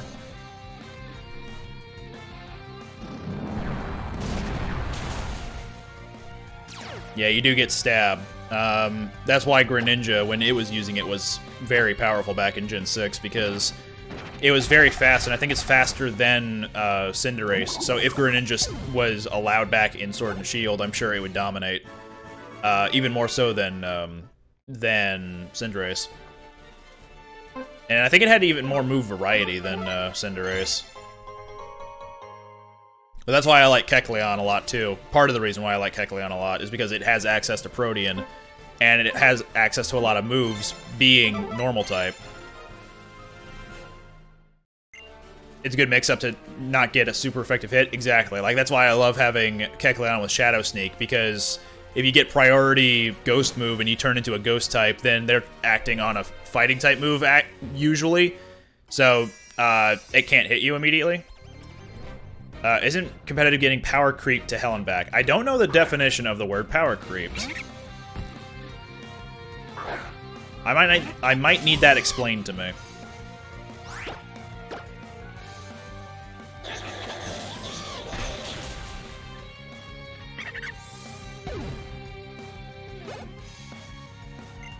Clink! Oh god, I'm doomed.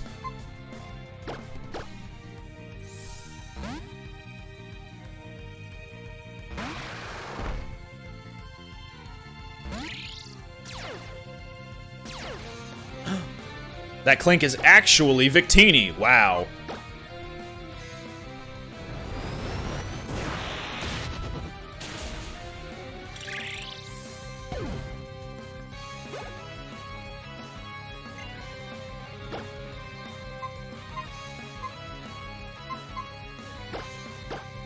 Yeah, new stuff definitely gets stronger and stronger.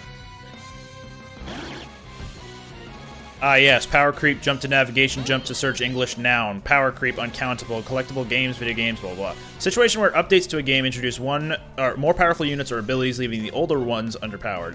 Yeah, that's actually pretty accurate then. Where I think the newer stuff in Gen 8 is taking the competitive scene a little bit by storm. Feel free to correct me on that, by the way, because again, I haven't been online in Sword and Shield, so I don't know.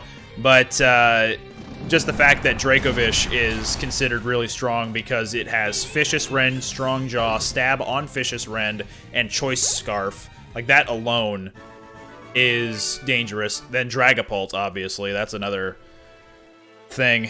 Another beast.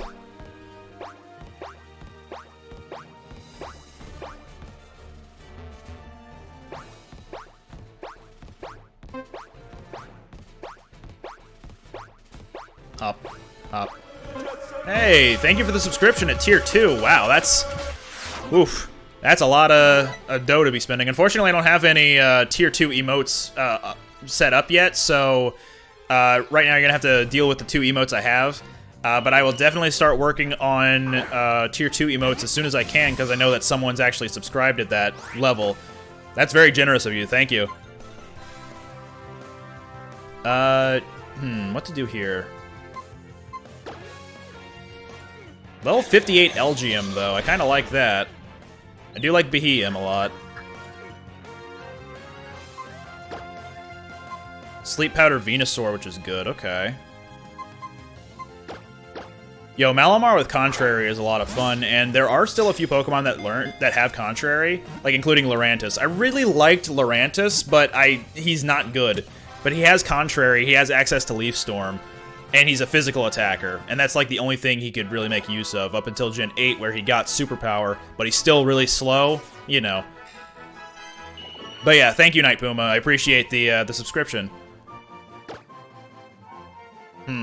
If I were to use Elgium, what would his name be? What's a psychic monster from Monster Hunter? I guess Malfestio, but I've used that name a lot already.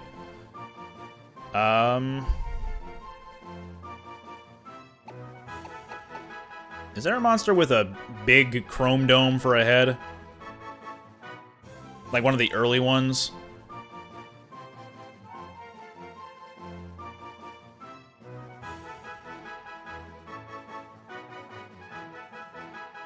I don't know. I'll go with Malfestio for now.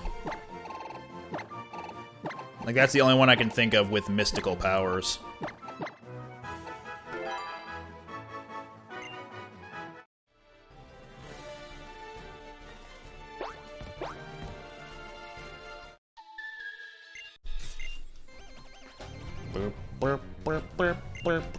Ah, yes, the Ranger with psychic abilities.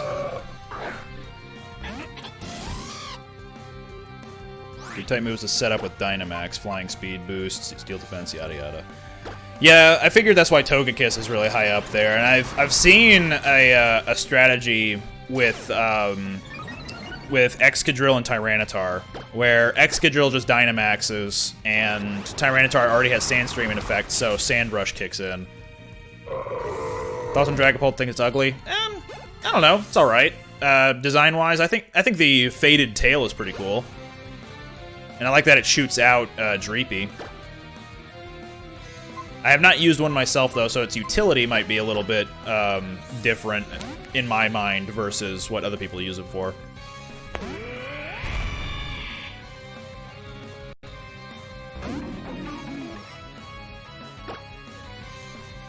Yeah, Dreepy's pretty cute. Togekiss Serene Grace, yeah. From what I understand, that was still a monster back when Togekiss was in previous generations, so it's still carrying on here. Similarly with Excadrill and its stupid powerful moves as well. Ouch. Quad effective. Hey! Gimme!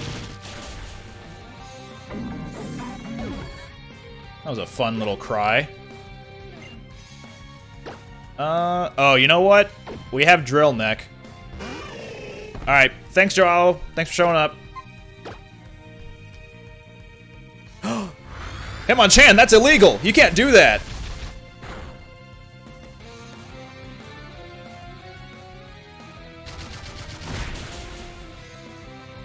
Umbreon was broken in Gen 7?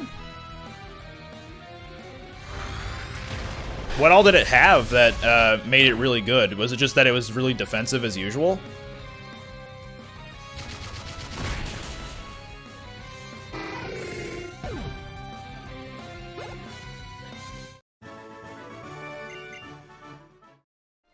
I know that in the regular game of Gen 7, using Psychic types was not really a good option because of how many Dark types there were in the game. But I didn't think in competitive it was going to be all that a big a deal. Good Sunlight Setters and Psychic Terrain and Magic Bounce. You know what? That's fair. I guess I didn't really consider Psychic Terrain being a problem. But yeah, the Tapus were pretty prevalent in competitive, I assume. Tapu Lele and Coco specifically. I haven't heard anything about Bulu and Finny.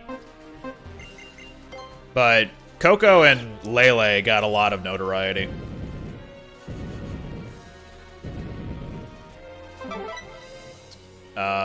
Is there more of a puzzle to this strength boulder, or am I thinking incorrectly? Okay, I just gotta push it further. Best stalling Pokemon in the game. Okay, yeah, stall Pokemon definitely are popular. I personally don't see much fun in using stall Pokemon, but to each their own, again.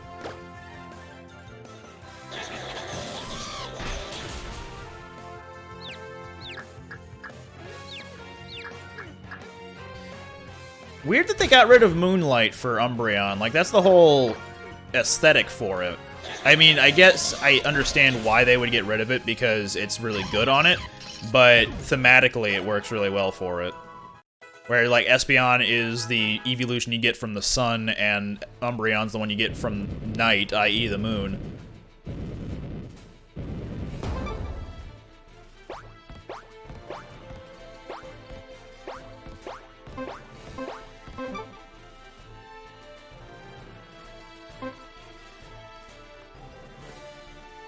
Am I missing something? Maybe I'm just not exploring too much. That, or I haven't used Rock Smash. And, to be fair, I've randomized TM so field moves don't exist, so... Rock Smash is a bit of a lost cause here.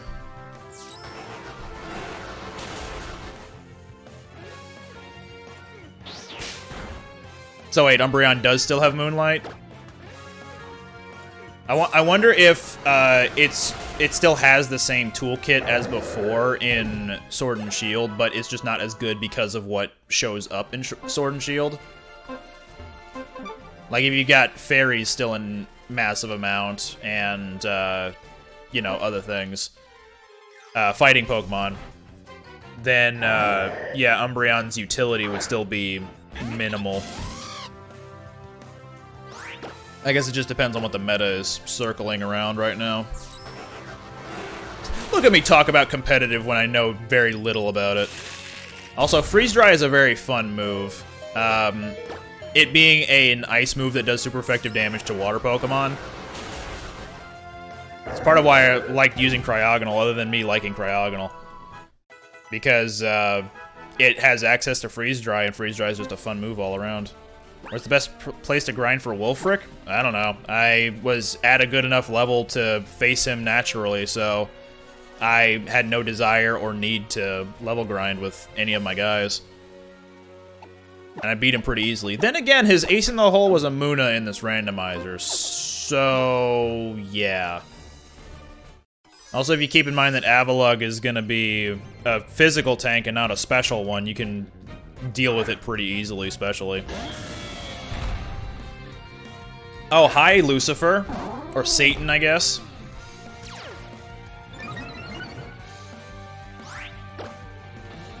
Umbreon is still pretty good. He's bulky enough to live through anything and mainly is there for support, so he doesn't need to do a lot. Maybe Foul Play to get boosts of high attack mon. That's fair. Like, he's still a wall. Like, he's still doing his job.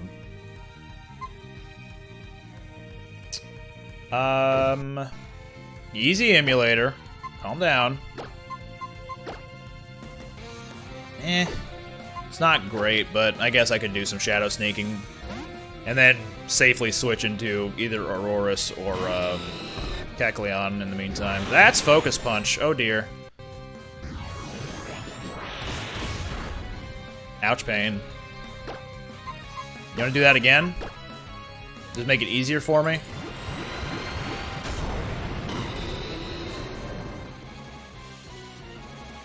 Okay, he's not doing it again. Oh, that's not doing a lot. Whee! Well then.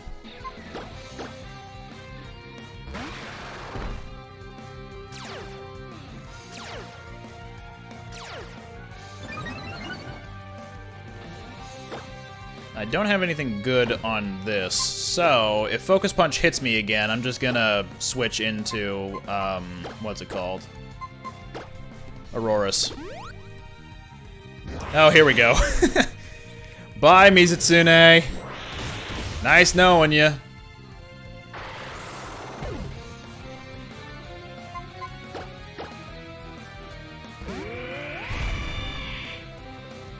Come on, hit me with Focus Punch, I dare you. There you go.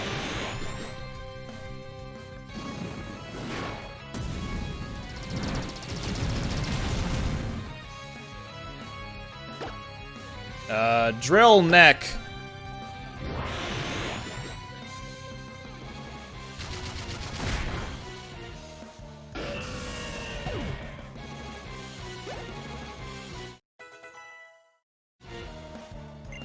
Poliwag after Giratina shows up. Suddenly Poliwag. I'm hoping that that grass type hidden power will finish it off, but if it doesn't, then Zinogre will be finished off with something like Mach Punch.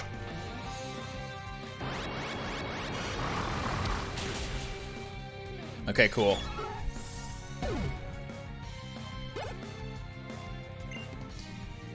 Bull Corona.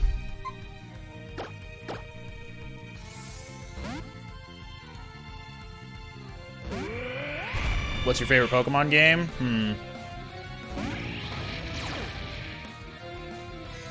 Probably Mystery Dungeon. Darkness. I haven't played enough of Sky to put that as my favorite, but definitely Explorers of Darkness, Mystery Dungeon.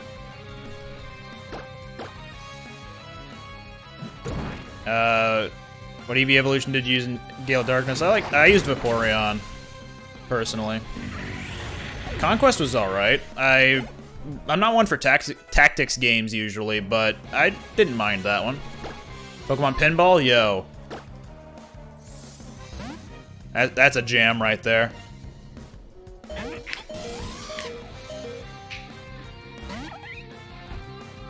What's up, Tortuga?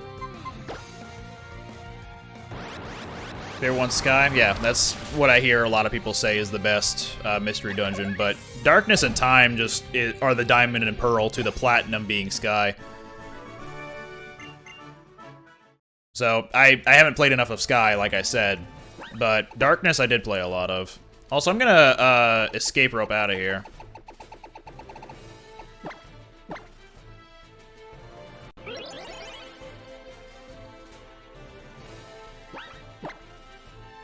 And we're gonna fly to town, heal up, and call it for the stream, because I'm getting a little bit tired, getting a little hungry, need to use the facilities, you know, all that.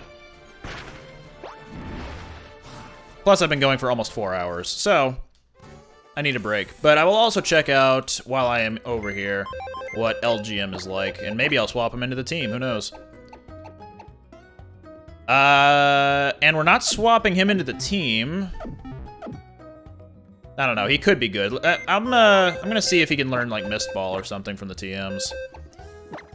I don't have commands for the stream on right now, but accurately, it's 3 hours, 41 minutes on the dot as I was saying that. Thanks for the lots of love, I appreciate it. Well, he can learn Mist Ball, so that's something. So maybe he's usable. I'll keep looking. So you missed most of the stream? Don't worry about it. The VOD is still around, and it'll be up on YouTube eventually, too. Yeah, I'll get rid of Fury Cutter. He's not a physical attacker.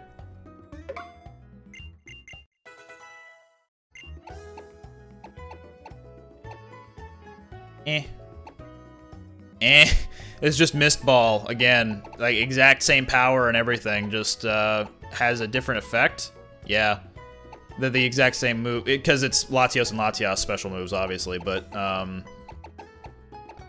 don't know, they're the exact same move, so, I don't know, maybe I could have two of them on the same Pokemon, so I can have the same damaging move for extra power points. Wow. When's the next time I'm streaming? I don't have a good answer. I usually just stream whenever I want to. So, next stream is going to be whenever I get back. Don't know when specifically, but it's gonna be next Wednesday at the earliest. Yeah, shoutouts to Barkasaurus for the cool artwork of that Kecleon emote, because it's a really good emote.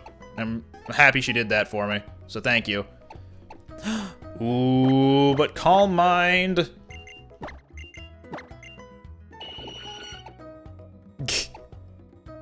What's the point of having Cosmic Power and Defend Order? There is no point to having both of them.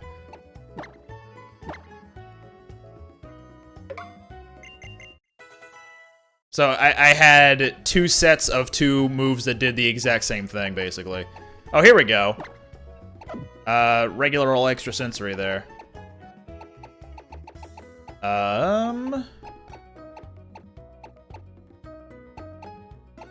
Do I want to teach him Surf? Like, that's a strong special move already.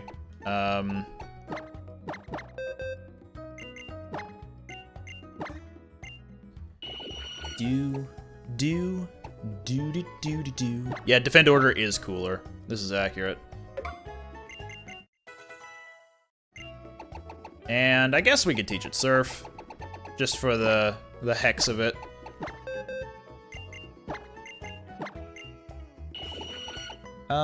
Yeah, as cool as Defend Order is, Calm Mind would still probably be better. So I basically just reworked the Pokemon I caught because it didn't have any good moves for itself. And now for the evolution. Which means next time I stream, I should remember to go back into super training to get it buffed up again. Hell yeah. Everybody knows you use the coolest move in Pokemon, not the most powerful. This is accurate. That's why I use Leaf Blade on a lot of my Pokemon.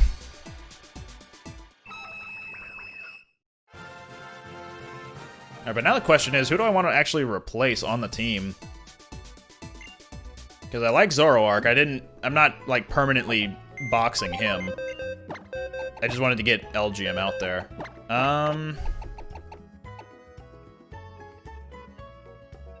Got too many normal types. So, I don't know. It's a toss-up between Blaziken and Sawsbuck right now. Because Blaziken's Mega, but its moves aren't fantastic. Bonbaro is strong and fast, and I kind of like that.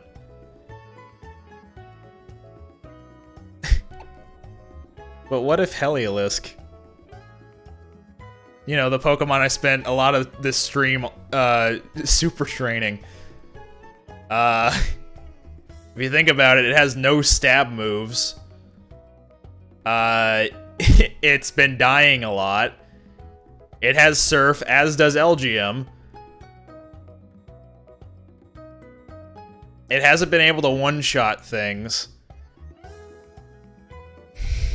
I'll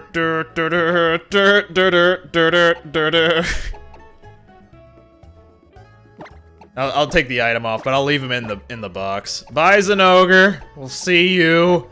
Also, Suction Cup's not a great ability, but whatever. Oh, hey.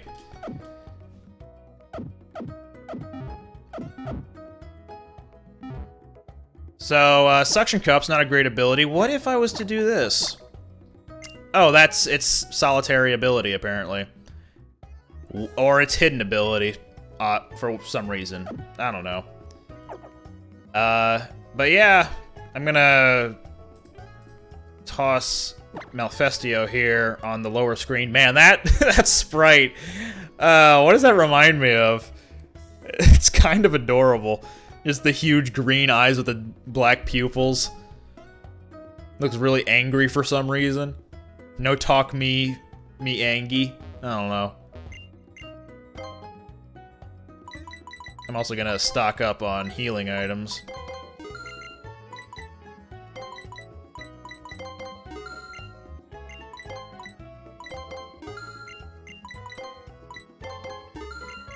And, oh. Yeah, definitely. And let us heal. Thank you everybody for showing up, by the way, for the stream. I'm probably gonna say that exact phrasing when I'm ready to actually end. Thanks everybody for showing up to this stream. Don't know when the next one will be, but stay tuned to either Twitter or your Twitch notifications to know whenever I go live next. And, yeah. Talk to you guys later. Bye.